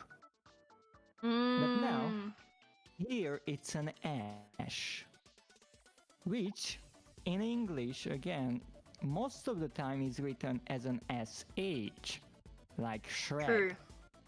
And yes, I pick my example words really specifically. And also, at the end, it has a T, but you don't say it, which is not super rare. There are silent letters in English, but it's still odd. And I was thinking this word has to be a borrowed word. So I looked it up. Probably. look at the etymology. It is, and it is from French. Oh, really? Really? How No. hard? What were the possibilities? No, actually, that didn't surprise me too much because if you look at any word in English, there are quite a lot of French borrowed words, but how you can quickly make an educated guess, there are two tricks to it. One, the spelling makes no sense in English. That's just because it was a borrowed word. Okay, that checks out so far. The other thing, it sounds elegant. Overly so compared to the meaning. I mean, if I just hear the word crochet and I don't know what it is, if it's a noun, I will think it's a really delicate pastry maybe. It's probably something Cute. I want to eat. If it's a verb, then I don't know what it is, but it's probably a really sophisticated activity. What people do maybe next to sipping on a tea from an overly fancy cup. No idea. Which kind of checks out right now, but that's a coincidence. And so, since you speak French, and well, you probably know it, I wanted to ask you, how do you say crochet in French?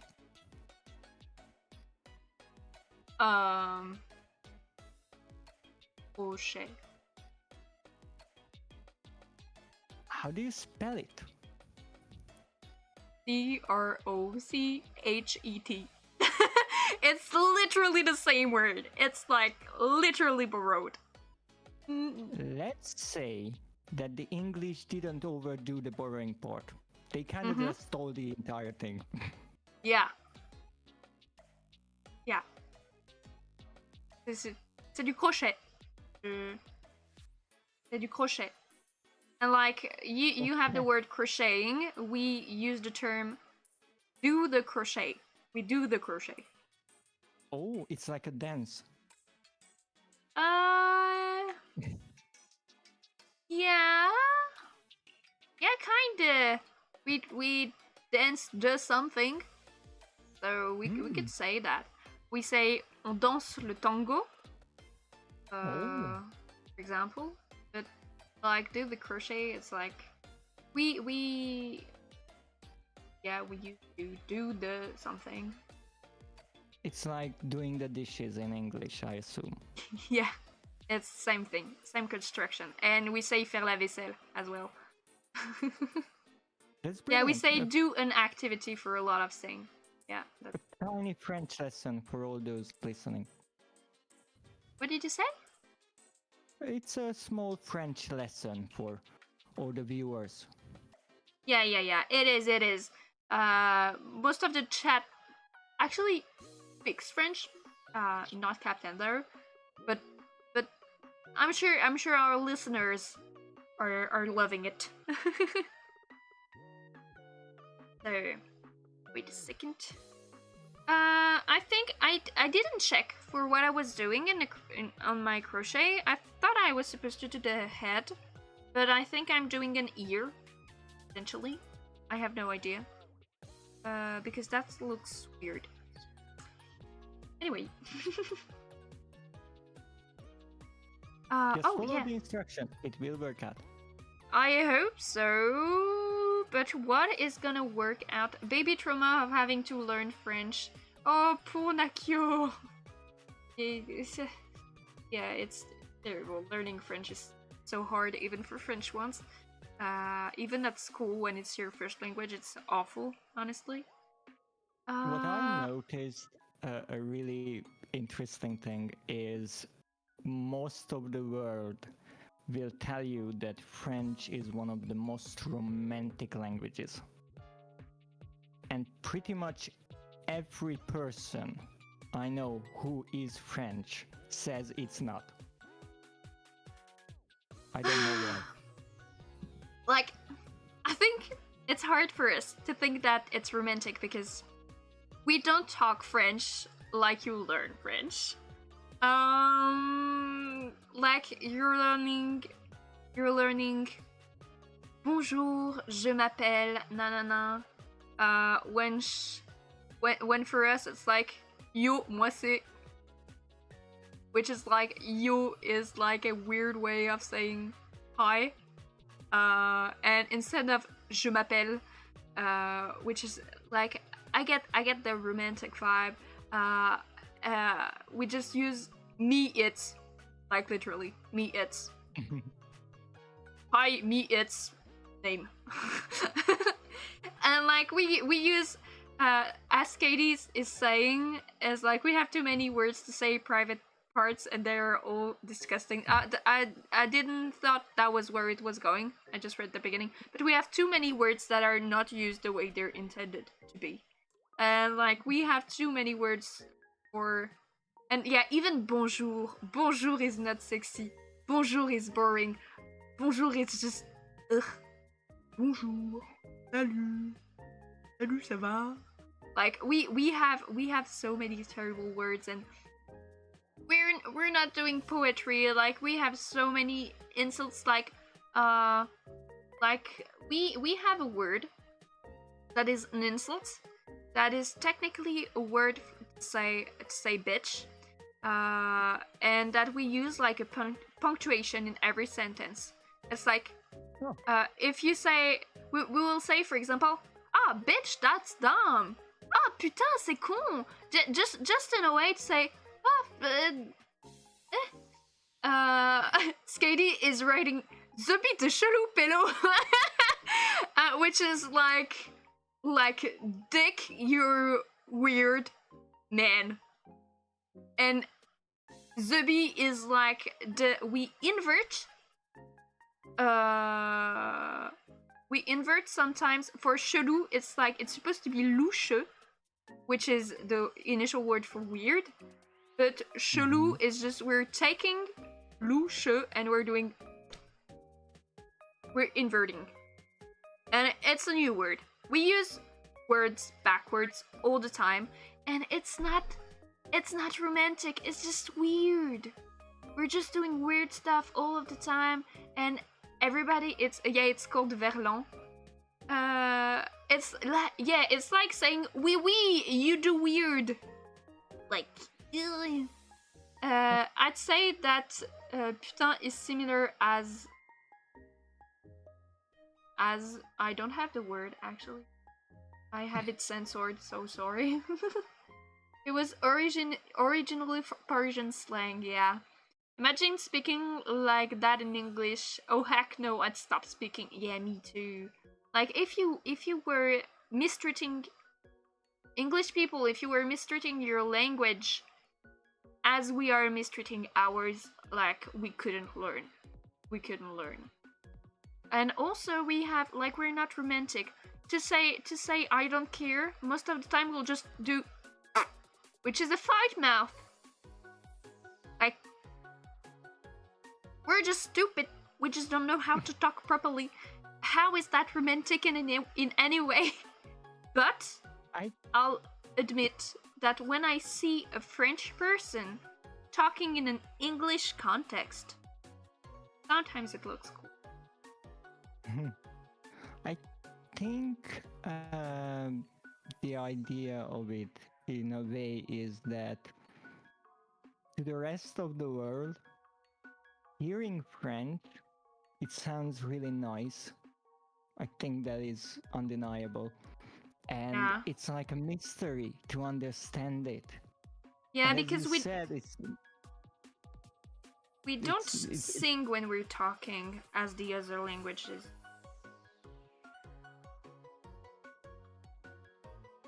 It's fascinating, and also that you said it shows how the language evolved, even in a weird way, but that makes it much more difficult to learn, because now you have to learn proper language that you learn in school, and then you have to learn the actual language people speak. Yeah. Like if you're going in a French city and that you don't know any slang, like be prepared to not anything that is happening around you. It's just not possible, I feel like. Wait. Trying.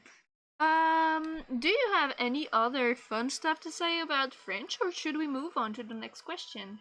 And the chat is on fire. Like, people learning French are usually so confused when they get to France because we talk very differently. Avoir le cul bordé de nouilles. You all do the accent. You all do. It's the accent in different word. I don't understand what you're saying. I said it and I'll say it again. Say it again. I don't get why people find the French accent sexy. Have you ever heard Italian people? Facts! Italian people are way too cool. English crochet! French crochet.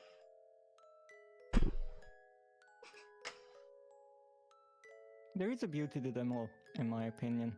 The only problem I don't know. I always start learning languages and then sometime I stop. I shouldn't do that. Because I do enjoy them. I find it really interesting. But finding a good source to learn it from is difficult. Oh, it's really hard. It's super hard. I tried to learn Irish because I really like it. But it's so hard, and because it's very niche, you have really little learning way. Well, Red's accent actually, very cute. Yes, it is. I think so too. You have a really cool accent, Dreadist. thank you. I greatly appreciate that, even though I really don't know what kind of accent I have.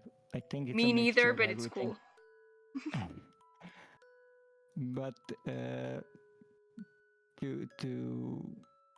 to say something about learning languages, for the past, I think 2-3 months, I've been trying to learn the basics of Japanese. Wow. And again, it's really difficult because in every language it seems there is a sort of disconnect between what's in the books and what people actually use. And so I'm trying to learn from a website, but it doesn't explain everything. So let's go on YouTube and watch a video of a Japanese person in English trying to explain what it means. Yeah. Let's go on forums and try to understand, because it's really subtle. There are really small things, and you can learn certain things. Like for the longest of time, I'm trying to learn hiragana, which is kind of the basic writing system for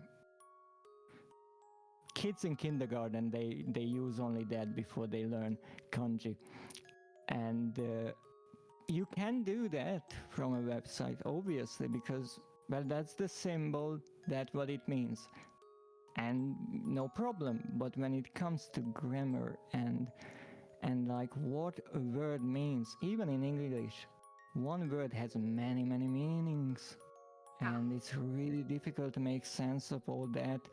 And that's why I have a really sizable dictionary, and I'm one of those really weird creatures who learns English in English.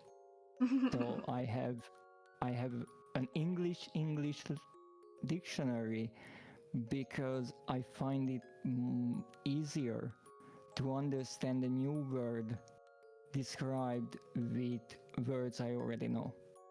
Yeah. Because sometimes you can't translate it, and even when you and Skady, you are talking and you say something in French, and you obviously know French, you know English, and you are switching between them back and forth, which is brilliant. You have a hard time sometimes to find, like, oh, how do you say that? Is there Yeah. even a word for that? Sometimes there isn't. But that's the beauty of it. That's what I I really love. agree. Like, learn something that is unique to that language, and I could give a sort of example of that, a touch of horror in Japanese. In a long time ago, I learned that there is the word ame. It means rain or Yeah. hard candy. Okay. I didn't Don't know the ask me second how one. those things are related. I have no clue. And there is the word chi, which means blood. Okay. And there is this little particle, I do believe it's called. It's like the apostrophe S in English. Okay. So it's a possessive. It's the no symbol. You've probably seen it in anime titles a lot of times. So Okay. if you say chi no ame, that will mean that blood's rain. Okay. Or Yeah. Yeah. rain Yeah. of blood. And if you translate that to English, that means bloodshed. Oh. And I find that beautiful because the Japanese version gives you an image Yeah. with just 3 words, and you can Yeah. Yeah. imagine it. And that is why in Japanese, uh, I really love to find ways how they name different things, because it shows and tells you a lot of the culture and the way of thinking. And Japanese is a really logical language, in my opinion. I think that's also why they're so suitable for their poetry that is called haiku. I don't know if you. Absolutely. Yeah, it just makes sense if they're so good with the words, with the image, to make so little poems with so little words that shows big images. It must be a nightmare to translate, actually. Yes, if you want to keep the syllable count, you will have a really hard time. I think we'll go on and watch a little bit of a chat. I'm sorry, you'll go black for a second. It's okay. So we had religious slurs in Italian are kind of funny. Probably, I don't know many. Skady said to me that I were cute speaking some Irish. Captain is asking me to speak some Irish. I can at least um I can tell we are eating apples if you want. I'm not convinced Okay. about my accent, but I can do my very best, which will be himid oo. So for the we part, they add imid at the end of a verb. So for we drink water, it's like olaim ishke. Ishke is water, which I find it's a pretty funny word. But the way you read their language is a little weird. Like it's really the syllables are so much different from English and from French, and I was like, why those letters together make that noise? It just makes no sense. But that's super cool. Katie also said, I love Japanese. I find it so fun to learn. I tried a little bit too, and it is really fun to learn. But it was when I was so young, and I don't know nothing. I don't remember nothing of it. Instead, unless of anatawa, which means you are,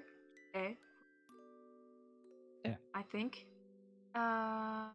Japanese and Korean easy to learn, but the writing is the hardest part. I don't know if that's easy to learn there. Skady said there are some great games to learn Iragana, so if you two want to talk about it, that's something that could be cool for you. We have alphabet is super hard. It's so hard to rewire the brain between languages. Struggle of knowing more than one language, you can't remember any. I agree, Nakio. Bloodshed and Blood Rain. Japanese is amazing. Poetry is a good way to learn a language, I heard. Oh.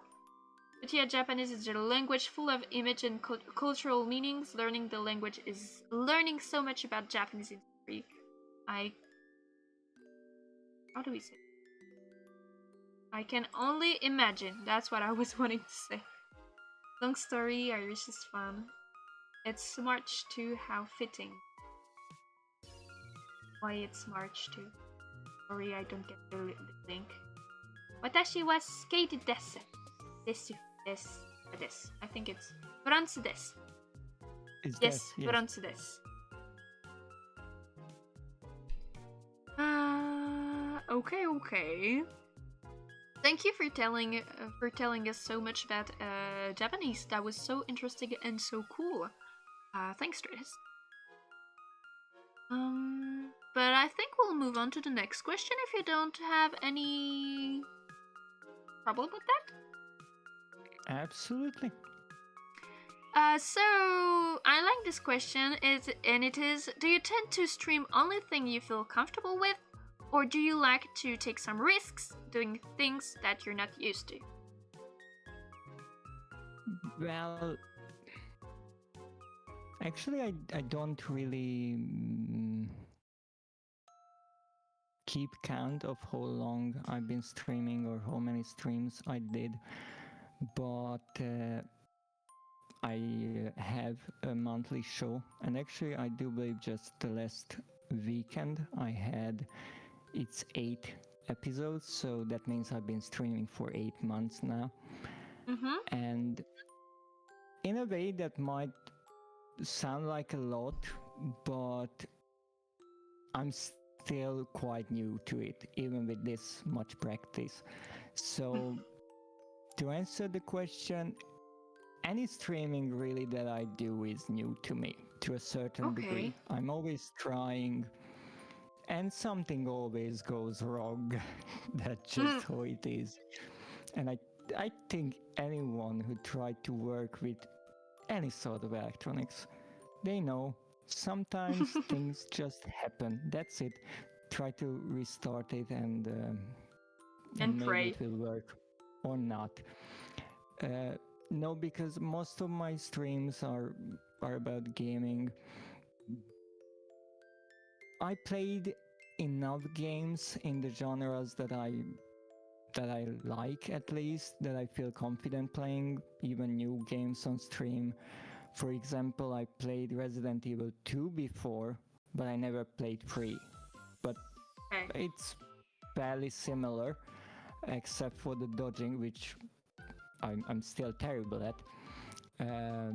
So I have that confidence that yes, I can do this. I mean, I played through Bloodborne twice. I can do this, hopefully. But it's always a roller coaster, because some games work better with me, better with the stream, and some are less entertaining in a way. For example, I tried some slightly puzzle games, and when you're trying to figure out what is going on and you spend 40 minutes with a puzzle and you're just like, I have to talk, but I don't know what I'm doing, and I checked this cabinet 8 times already. Yeah, I feel you. It's difficult to find that balance. Like, should I look at a guide? And actually just to go back to Resident Evil, I played through the second and I did fairly decently, I would say, and I played the third and I played on hardcore. It's the normal highest difficulty, and I died like I think 54 times, my apologies. because one of my wonderful viewers requested to have a counter. And then I started playing on Nightmare, which is an extra added difficulty level. There's actually one more just for the insane. And I started playing on Nightmare, and I spent, I do believe, 4 or 5 streams with the playthrough. It's a short game. It took like 16 hours, and it was a struggle for me. I'm pretty sure for the viewers as well, because I died a lot. Up until the end of the game, I was doing good.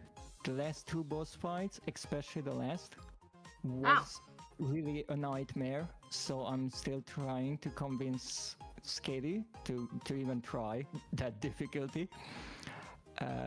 I died 196 times.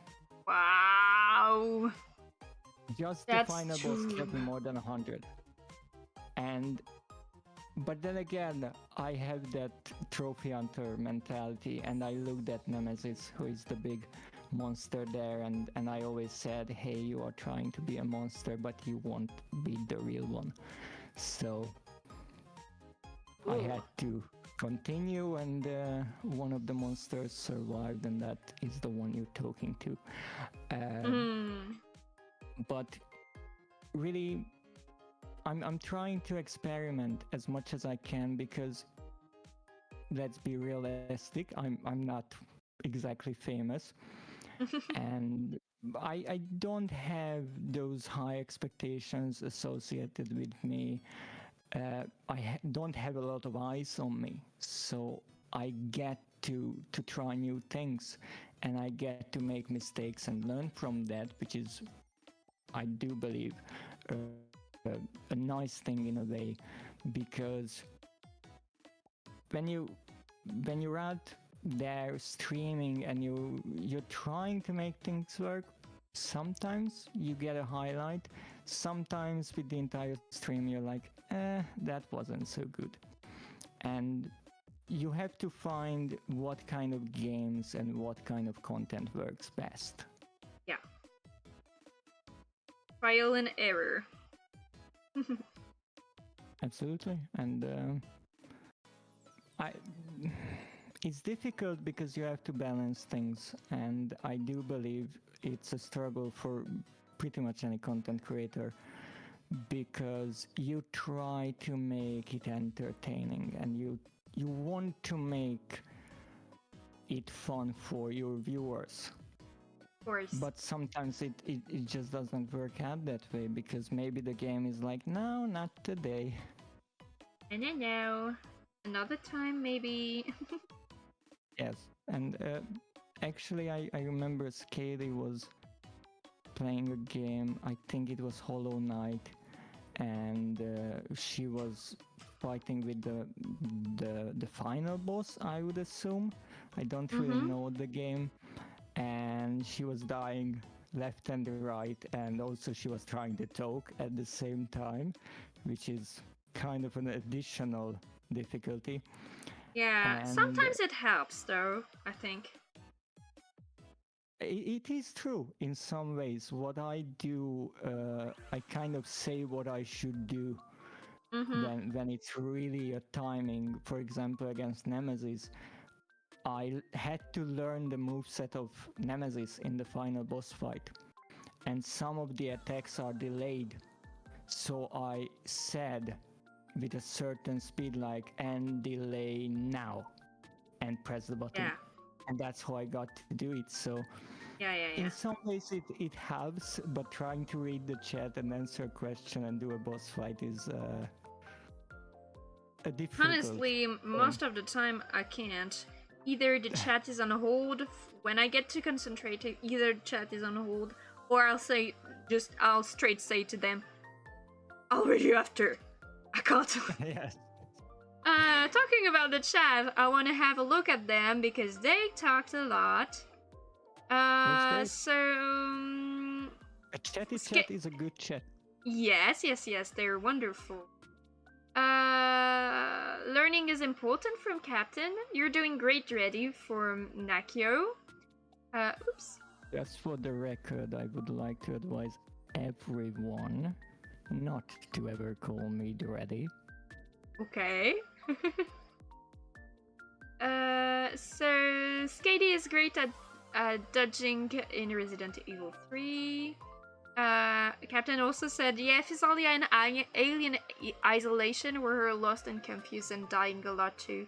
I die so much, it's terrible. Like earlier, you were saying that it was probably a pain to watch for people too because you were dying so much.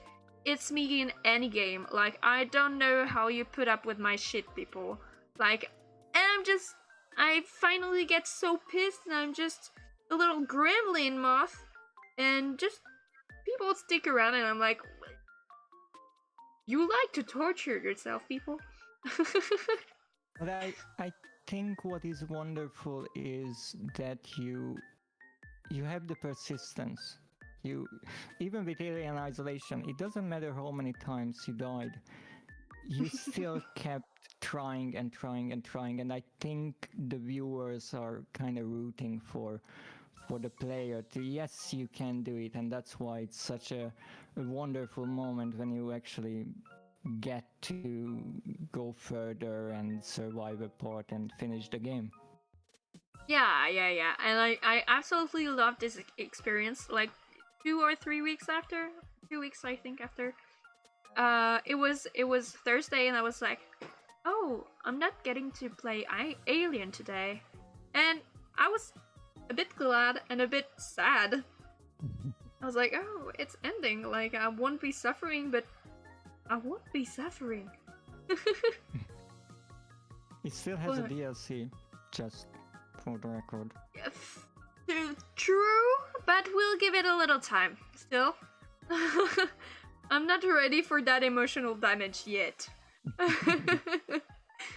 Skady said she will never. First, Captain said that death counter is needed. I think I could use my row count to do a death counter, actually. Yeah, I could do that. Skady said, I will never play on Nightmares. I am already not having fun on hardcore. Me on normal, I struggle. Like, you are magicians, people. Really. We remember R.E. Mr. Xtogo fight. Don't know what it is? Good question. Well, Mr. X, probably a lot of trouble with that. It's the enemy who keeps following you in that game. Okay. So Agent said Skady learns with each death. Skady said it's so hard to balance. Nakio said they're the only one to call you Dready. No. He thinks that. He thinks that, huh? Skady said that my gremlin mode is adorable. I'm not sure that I agree, but it is here nonetheless. We like the struggle you go through. Thought you said daddy love instead of Dready. Oops. You wish, but no, not yet. Oops. Uh-oh. And Skady wants to chase me around, which is not really what I want. As an alien, yes. Yeah, no thanks. I'll pass on with that. Really, not my thing. Not my thing, not my thing. So... I still think the Xenomorph design is fantastic, so... The what design, sorry? The Xenomorph in Oh, Alien. yeah. So, why I never played Alien Isolation? Because I would probably want to go up and hug it, and that's not possible in the game. Yeah, he hugs you, though. Oh, great. Big hugs. You just don't get to see what's happening afterwards. Ah. That's about it. They just squeeze the life of you. Yeah, it's a really, really tight hug. Mm. Yeah. Hope you like it. Um, Going on with the next question. Um, do you have any upcoming projects? Projects. Well, as I said, I always try to work on my streams and better the quality and everything I can do. And it comes with a lot of work in the background with programs, setting up things, so I always have something to do. Mm-hmm. I do not actively work on any big VTuber project. I would like to try streaming some content other than gaming, but it's a difficult thing because obviously horror is not exclusive to games, but when it comes to streaming, there are certain things you can't exactly do. Yeah. For example, I can't really watch a horror movie because copyright reasons, obviously. I could read a book, but I'm not exactly sure how entertaining of an audio-visual experience that would be. Maybe I was thinking about trying to write on stream, but there is a saying that writing is one of the loneliest arts, and I do believe there is a certain truth to that. It's not really a spectacle to watch someone sit down and write or type in today's world. So I'm really trying to expand to different things. Maybe with streaming, try to explore, make videos and certain things, but I'm not working on some huge project just yet. Okay. So chat is saying was talking about the alien and was like French kisses from the alien, the best one. And yes, I agree, Skady. It's really hard to innovate in horror stream, and she can't wait to see what you're coming up with. Just for what you said, I think the reading might be a good idea to start with. Because I know a lot of people are really liking audiobooks, and you could do maybe like half content of you just reading the chapter, like doing that, and then do a series of video about either your theories throughout the book, or stuff like going deeper into researching the book that you also read online. I think there's something you could do out of it, like either pushing the research, or maybe like talking about how it could be working, or what you would have done if you would have been the character, or stuff like that. I think there's really stuff to dig around that, and you could do great content and really have fun with this. So yeah, just something to explore. That is an interesting idea, certainly. I try to do similar things when I play the games, because I tend to stop and talk about the story a bit, maybe the development, what the developers were trying to do, and that's why a playthrough for me is much longer than intended, because I like to talk in between the scenes. Yeah, I get that. That's cool too. Nakio said some people do some reading writing sessions, like 30-minute reading writing, then 10-minute breaks, for example, and do so until the end of stream.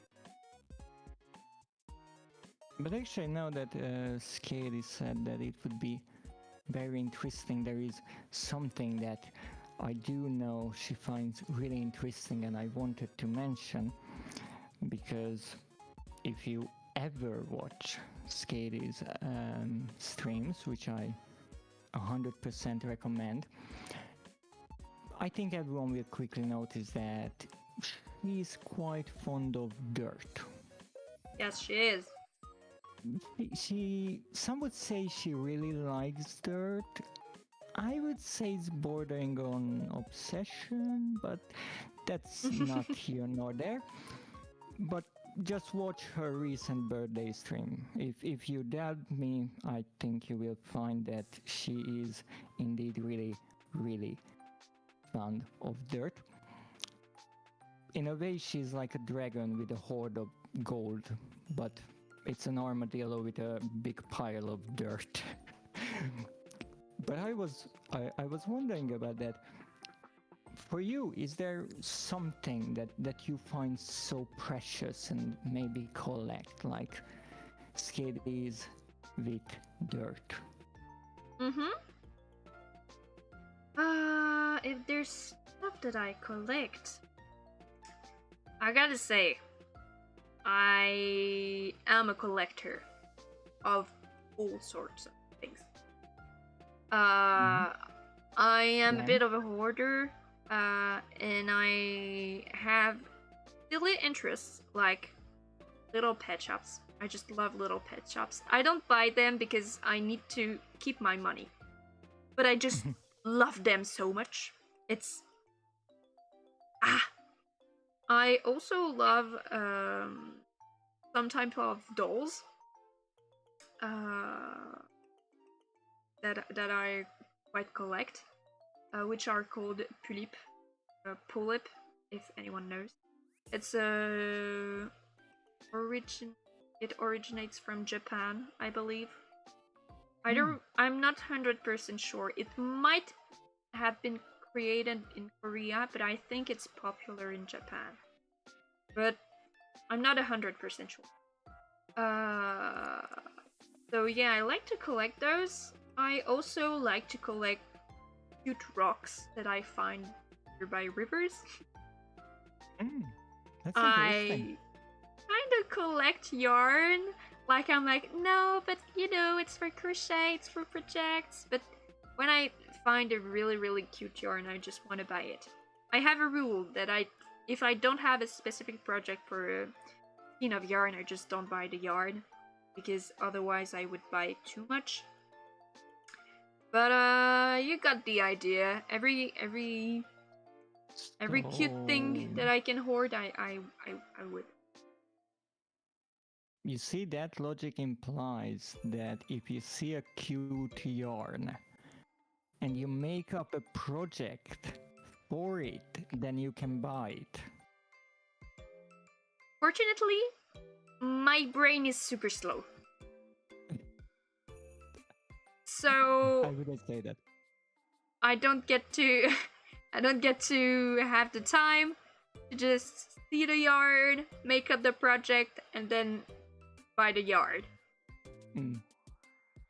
I'm not quick enough.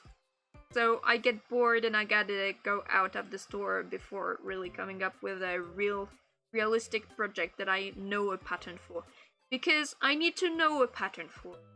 Otherwise, if I get the idea and I don't know any pattern for it, sometimes I just don't have the skills to make it yet, and I don't want to buy a skein of yarn for nothing, because I am not yet rich.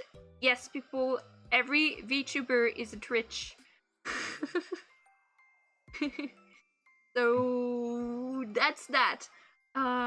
You're gonna go pitch black for a second. I'm gonna look at the chat, sorry. That's okay, Well, that's unique at least. Yeah, that's pretty unique.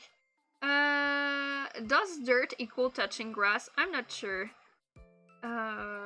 Maybe you can react. Oh, Agent said maybe you can react spooky YouTube or TikTok videos. You could talk also about spooky legend, or how do we say you know, things that are happening around the world, kinda in spook mode. Dirty Skatey's Grass, top 10 haunted location in Europe. Yeah, you could do stuff like that as well. French has a big crypt, I think. We have a lot of stuff in French. Oh, Spooky. yes. Ooh, collection. Homemade yarn would be unique. Yeah, that's true. It's really cool to do homemade yarn. We can actually do that with cat hair, potentially. But my cat has too thin, like too short. So I don't think it. Yeah. You collected hobbies as well. Yes, I do. I collect hobbies. That's true. She says while making the doll. Yes. But this hides the in the shadow to be spooky. Yes. Kitty hair. Oh, wait. So, also, we have. I'll move on to the next question in case you have something to add. Well, I only had one question. Did you find out what you're actually crocheting? What part this is? I think it's an arm. That would make sense. It looks more of a peanut right now, but I think it's an arm. Okay. It's gonna be so cute. It looks lovely. It does. I really love the pattern that I found. When I'll post the result of this doll, of course, I'll credit initial artist that made the pattern free on YouTube. So really, what else could I ask for? And it's like a blank base, so I'll have to figure it out myself for my clothes, my hair, everything. It's gonna be fun.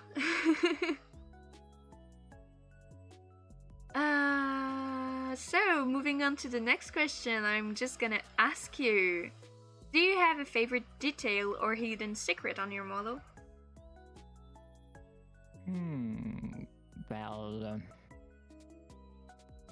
it wouldn't be much of a secret if I told you, no, would it? True. But, well, certainly yes. Because my design has a lot of tiny details. As I said, when I sent it to the artist to draw it, initially I made a little, well, quote on quotes, little design documentation, and I do believe it ended up being 7 pages long. So Okay. there were quite a few details that all kind of tell tales from my past, and I do like them all because they are a part of me, and whenever I look at the image, I know, oh, that tear on my coat, that's from that time. But if I have to choose one, well, I could say that my lantern, but I think that's someone else's favorite. My symbol, in a way, on top of my hood is a tiny detail, but I would say my favorite would probably be the purple glow in my right eye. Okay. For her, I'm not sure if you can really see it like this because it's quite tiny. Yeah, I think But, it's a little too tiny today. You can, even on my stream, I think it would be really tiny, but you can see it on my social media if you want with high resolution images. Yeah, clearly, because I saw it on one of your posts of your design of your paint of yourself. Your model shows that you lived through a lot. I agree, Skatey. And they're all making fun of you. Dread's secret has abs. And you don't know.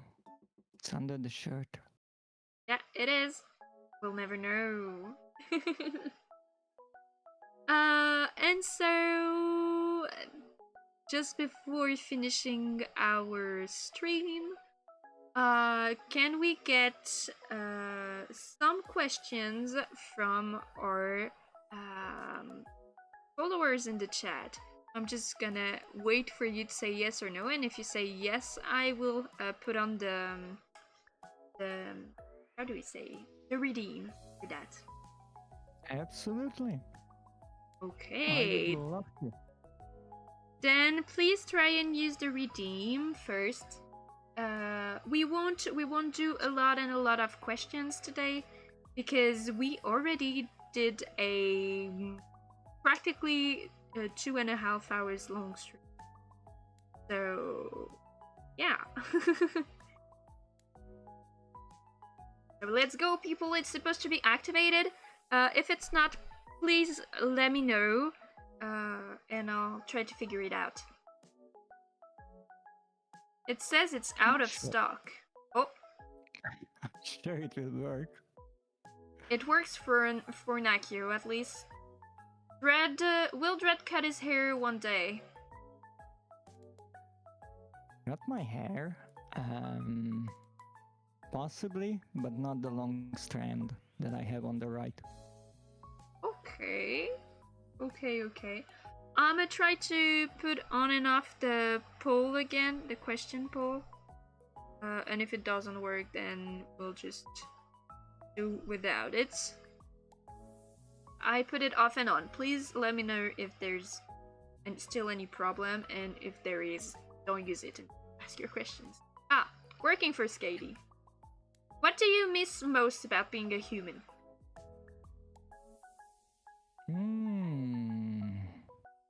That's actually a really, really good question, and I did not think about much. But I never really was a human. I had a human body, but I think just being in your world and talking to people and learning things, seeing the world that you have is quite fascinating, and I miss that, but I have the internet as my home for now, so I have plenty to explore. Yeah, internet is wild. Just so you know, people, I'm stopped the crochet for today because my wrists are getting kind of sore, and we did great advancement. Little arm, which is almost finished, and the body. We're cool. Brilliant. Other question from agents: do you like co-op horror games? Yes, I do like them a lot. I do find it to be a shame that it's quite a rare thing, and I understand to a certain degree because horror works better in isolation. So if you have someone to talk to, it's obviously a different experience. But I love playing those kind of games, and I had a lot of fun with Resident Evil 5 and 6, which were great games with co-op. And even to this day, I see many people play co-op games with horror themes, and I always want to jump in if I can. Cool. Nakio asks you, have you ever ate a human?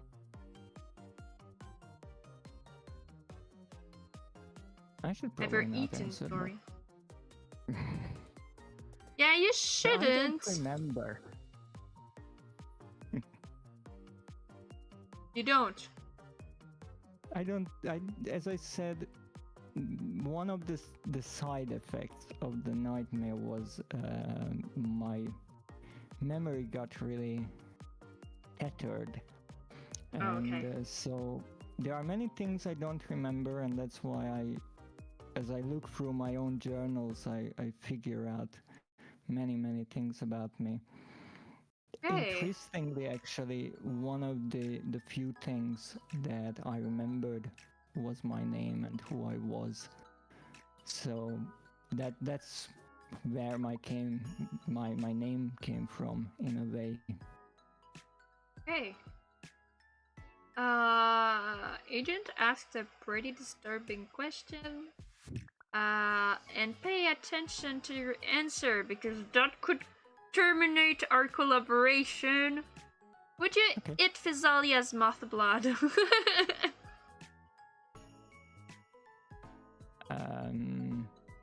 Well, the obvious answer is no, because you don't eat blood. Ah. It's not exactly what I expected, but... Okay, yeah, we'll get with that. I'm really at ease right now. So, what are some of your go-to movies? Go-to movies? I love plenty of movies. If any genre is acceptable, then I would say Terminator 1 and 2. I love those movies. Okay. Sin City, I do believe, was quite good. There are a few Nicolas Cage movies that I really like. And really, I spend a lot of time just on YouTube watching clips and snippets from movies, because I think there are some really brilliant scenes and lines, and I like to borrow those. Okay.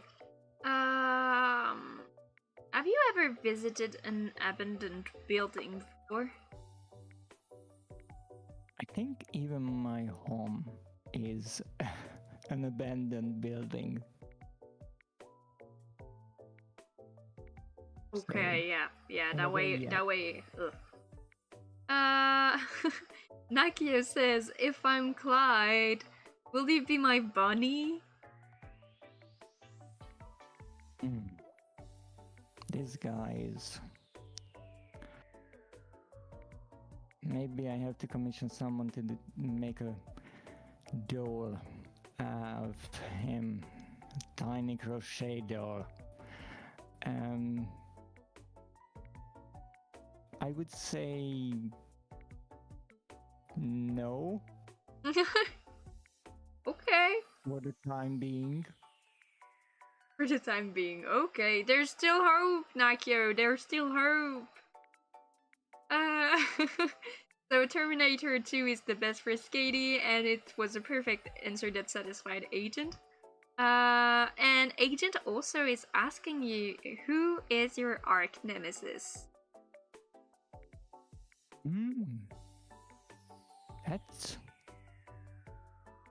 That's interesting, because I don't necessarily have one. I could say that in a way fear is my arch nemesis, but my trade is fear itself, so it's a love-hate relationship in a way, because I learn and research horror, and it gets disturbing at times, but it doesn't much affect me. Yeah. Okay. That was a cool answer.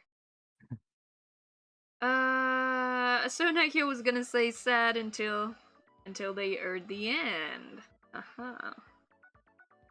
Okay. Do you have any other great questions for our dear Dreadist, my dear chat? Or is that all for today? You're the one knowing. While we are waiting on the chat, I do have a tiny question from you.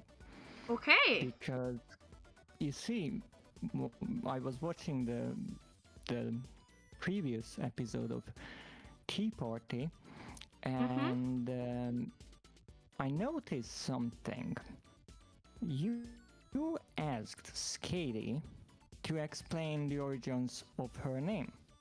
Mm-hmm. However, you never did. So, would you tell us how you got this name? Okay, so first when I discovered Physalia, when I met Physalia and we became one, Physalia did not have this name. She had a name that ended in Ilya. So I wanted to keep most of it, like as much as I could. But somehow, the old name, I get the syllables mixed up always, and it sounded more like more than a name. So I spent a few days really wondering what I could come up with, and I remembered a plant that I absolutely love, which is the Physalis. And the name of the Physalis is Physalia. No, the Physalis is I don't know. But I was like, Physalis, I'm gonna match the name finishing in Ilya with the Physalis, and we came up with Physalia. And first off, I did not have my Physalis on my belt, my little lantern. Oh. It didn't exist. So it was added with my name, and it is where I feel like me being such a fan of lamps and of light, having literally a light that has my name is me is a great thing. Like, yeah, I have a Physalis lamp. My name is Physalia, and it's great. And my light, I can either put my light on or off, and I can make it flicker. So that's perfect.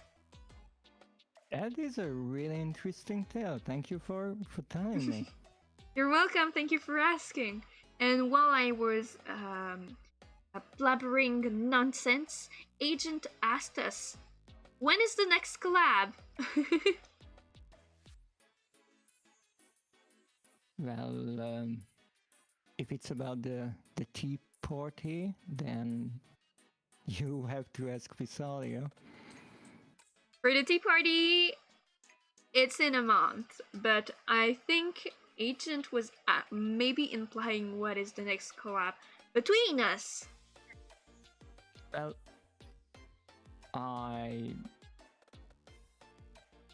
it's not a secret. I think that I would love to work with you and Skady again. So if the viewers would like to see that, please tell them so they have to let me back. Okay.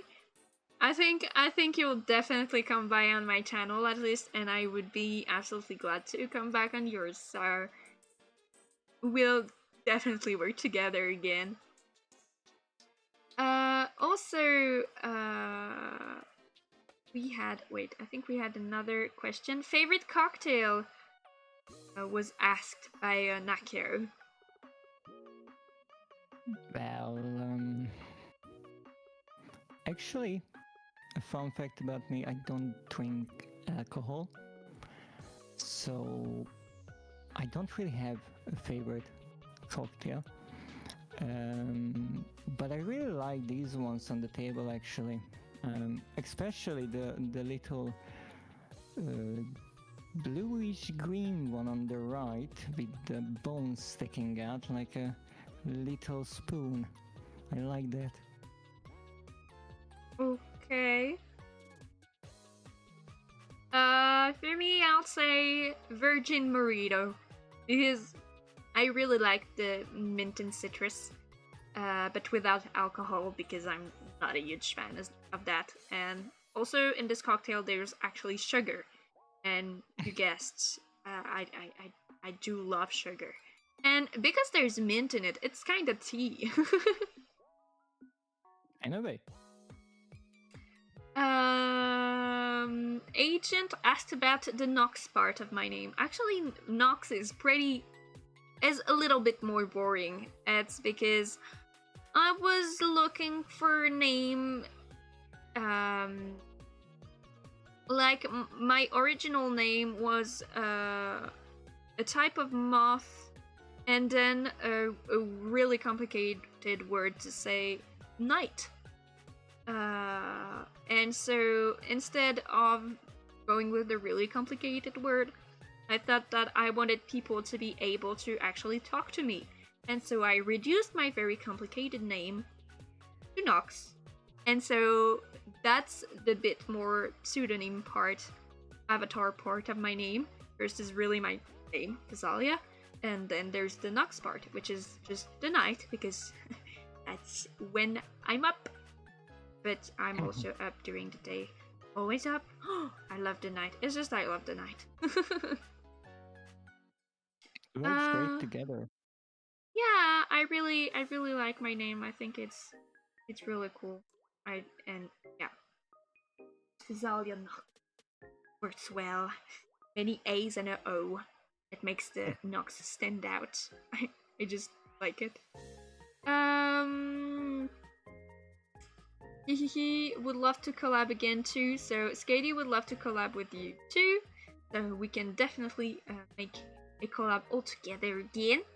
And Agents asks, what do you like about Physalia? And I thought it was Skady. Yes, it's Skady, but it's written Akadi, which is really fun. I think I already kind of said it, but really, they are extremely talented. They are great at streaming. They have their own personalities, which I love. And so really working with them, it's an experience, and it's really fun for me. And what I love most about it is it really is a collaboration, and it's working together, making a fun, entertaining stream. And I hope I will get to work with them a lot in the future. I hope so too. I really like our little collaboration, and I think it's really cool. And I can just say the same thing for you, honestly, and I'm meaning it. So unfortunately, guys, I think we'll just stop with the questions for this time, because we're starting to approach the 3 hours. And unfortunately, I cannot go on longer with y'all, even if it was such a pleasure to have this tea party. I thank you so much for this. Do you have anything to say, perhaps? Well, if you still have a few minutes, Of then course. I'd like to say something, because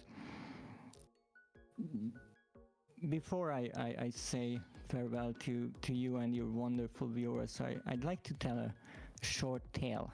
You see, just an old monster reminiscing about his past in a way. You see, when I first started VTubing back in last July, I do believe, I kept hearing about networking and how important socializing is. But you see, I am not the most social of creatures. And so what I did was, when I had the time, I'd go on Twitch and look for any stream that was tagged with VTuber, sort them by the views ascending, so I get the less discovered streams, and I would check out anyone who was playing a horror game that I even remotely was interested in. And that's how I met a lot of people, even people who maybe only streamed the horror game once. But one day I found this stream of a VTuber girl, and I do believe that she had white hair and a black shirt. I'm not sure. And she was playing Resident Evil 2. And I do remember clearly that she was having a really hard time with the first Birkin boss in the nest. and I joined the chat, I said hello, but she was so focused on the game that she completely missed my message. She did? And actually one of her friends, I remember, I don't remember the name, but they apologized for it in the chat. No, normally, I will be honest, I would have left. But for some reason, that day, I stayed. And after that boss fight, she noticed my message, we started chatting, I left her a follow, and that was it. The time goes on. One day, it was the middle of the day, I do believe, I noticed that she's streaming. And she's streaming a co-op game with a friend. And I was doing something completely different, but I had the stream open.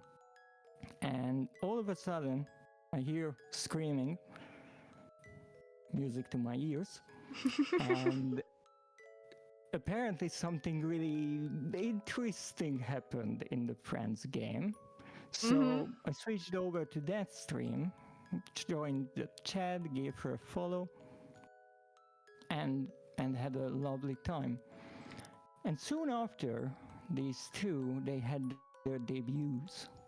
And one, called Skady, turned out to be an armadillo, and the other one was a moth. And since then, the trio was been stopping by each other's streams and exchanging a few words every now and then when we had the time, but that was it. And then time went by, and one day I received a message out of the blue, as they say, from the moth. And she was asking me if I'd be interested in a stream. And I said, sure. And it took a few weeks, I think, but that is actually how the three of us ended up playing Buckshot Roulette together. And that, as a fun fact, was my first official collaboration. Because you obviously don't start with just one person. That would be too easy. And too easy. That was it. And the dear viewers might think that we talk all the time. No. Since that, months passed. And obviously everyone is working on their own ideas, and everyone is busy. And so our private messages were just gathering dust. There was no communication at all. As I said, every now and then I joined the chat, watched their stream, and vice versa, but that's it. And that was until, once again, out of nowhere, I received a message. Once again, from the moth. And it was an invitation to an interview. And for the record, I did not know much about it. I didn't exactly understood just what and how big of a gift this is. Oh. And she was inviting me, right?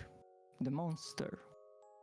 Who, unbeknownst to her, because I never told her, not even before this stream, she invited the monster who always dreamed of being on an interview, of people wanting to hear his answers. But somehow, fate decided to let this chain of events happen like this. And it all started one evening when I saw that girl playing Resident Evil 2. So please let me express my heartfelt gratitude to that little moth. Thank you, Physalia. Thank you so much for coming. You have no idea how glad I am that you're here and how happy it makes me. Skady and I talk a lot about you, and we are just a lot. Maybe not a lot, but pretty often. And we're just so happy to have crossed your way. And we think that you deserve all the best. And that's part of why I just wanted to put the light on you as the first official uh, outside of the agency guest here. So thank you so much for coming and for answering all my silly questions and for sticking with us and for being such a hard worker, because people don't know that, but it's super hard to put on with those interviews. It needs a lot of preparations, and Dreadist was amazing and helped me so much and helped me improve so much for me to be able to give you the tea party you all deserve, chat. So thank you again. I'm really the one needing to thank you. And that was a hell of a chat, and I just loved those 3 hours that flew by. And Thank you. Nakio said, if Monster makes a moth or a Maddie will cry, he gets baguette bonk. You don't need to get baguette bonk, but you really had the kindest word possible. So thank you.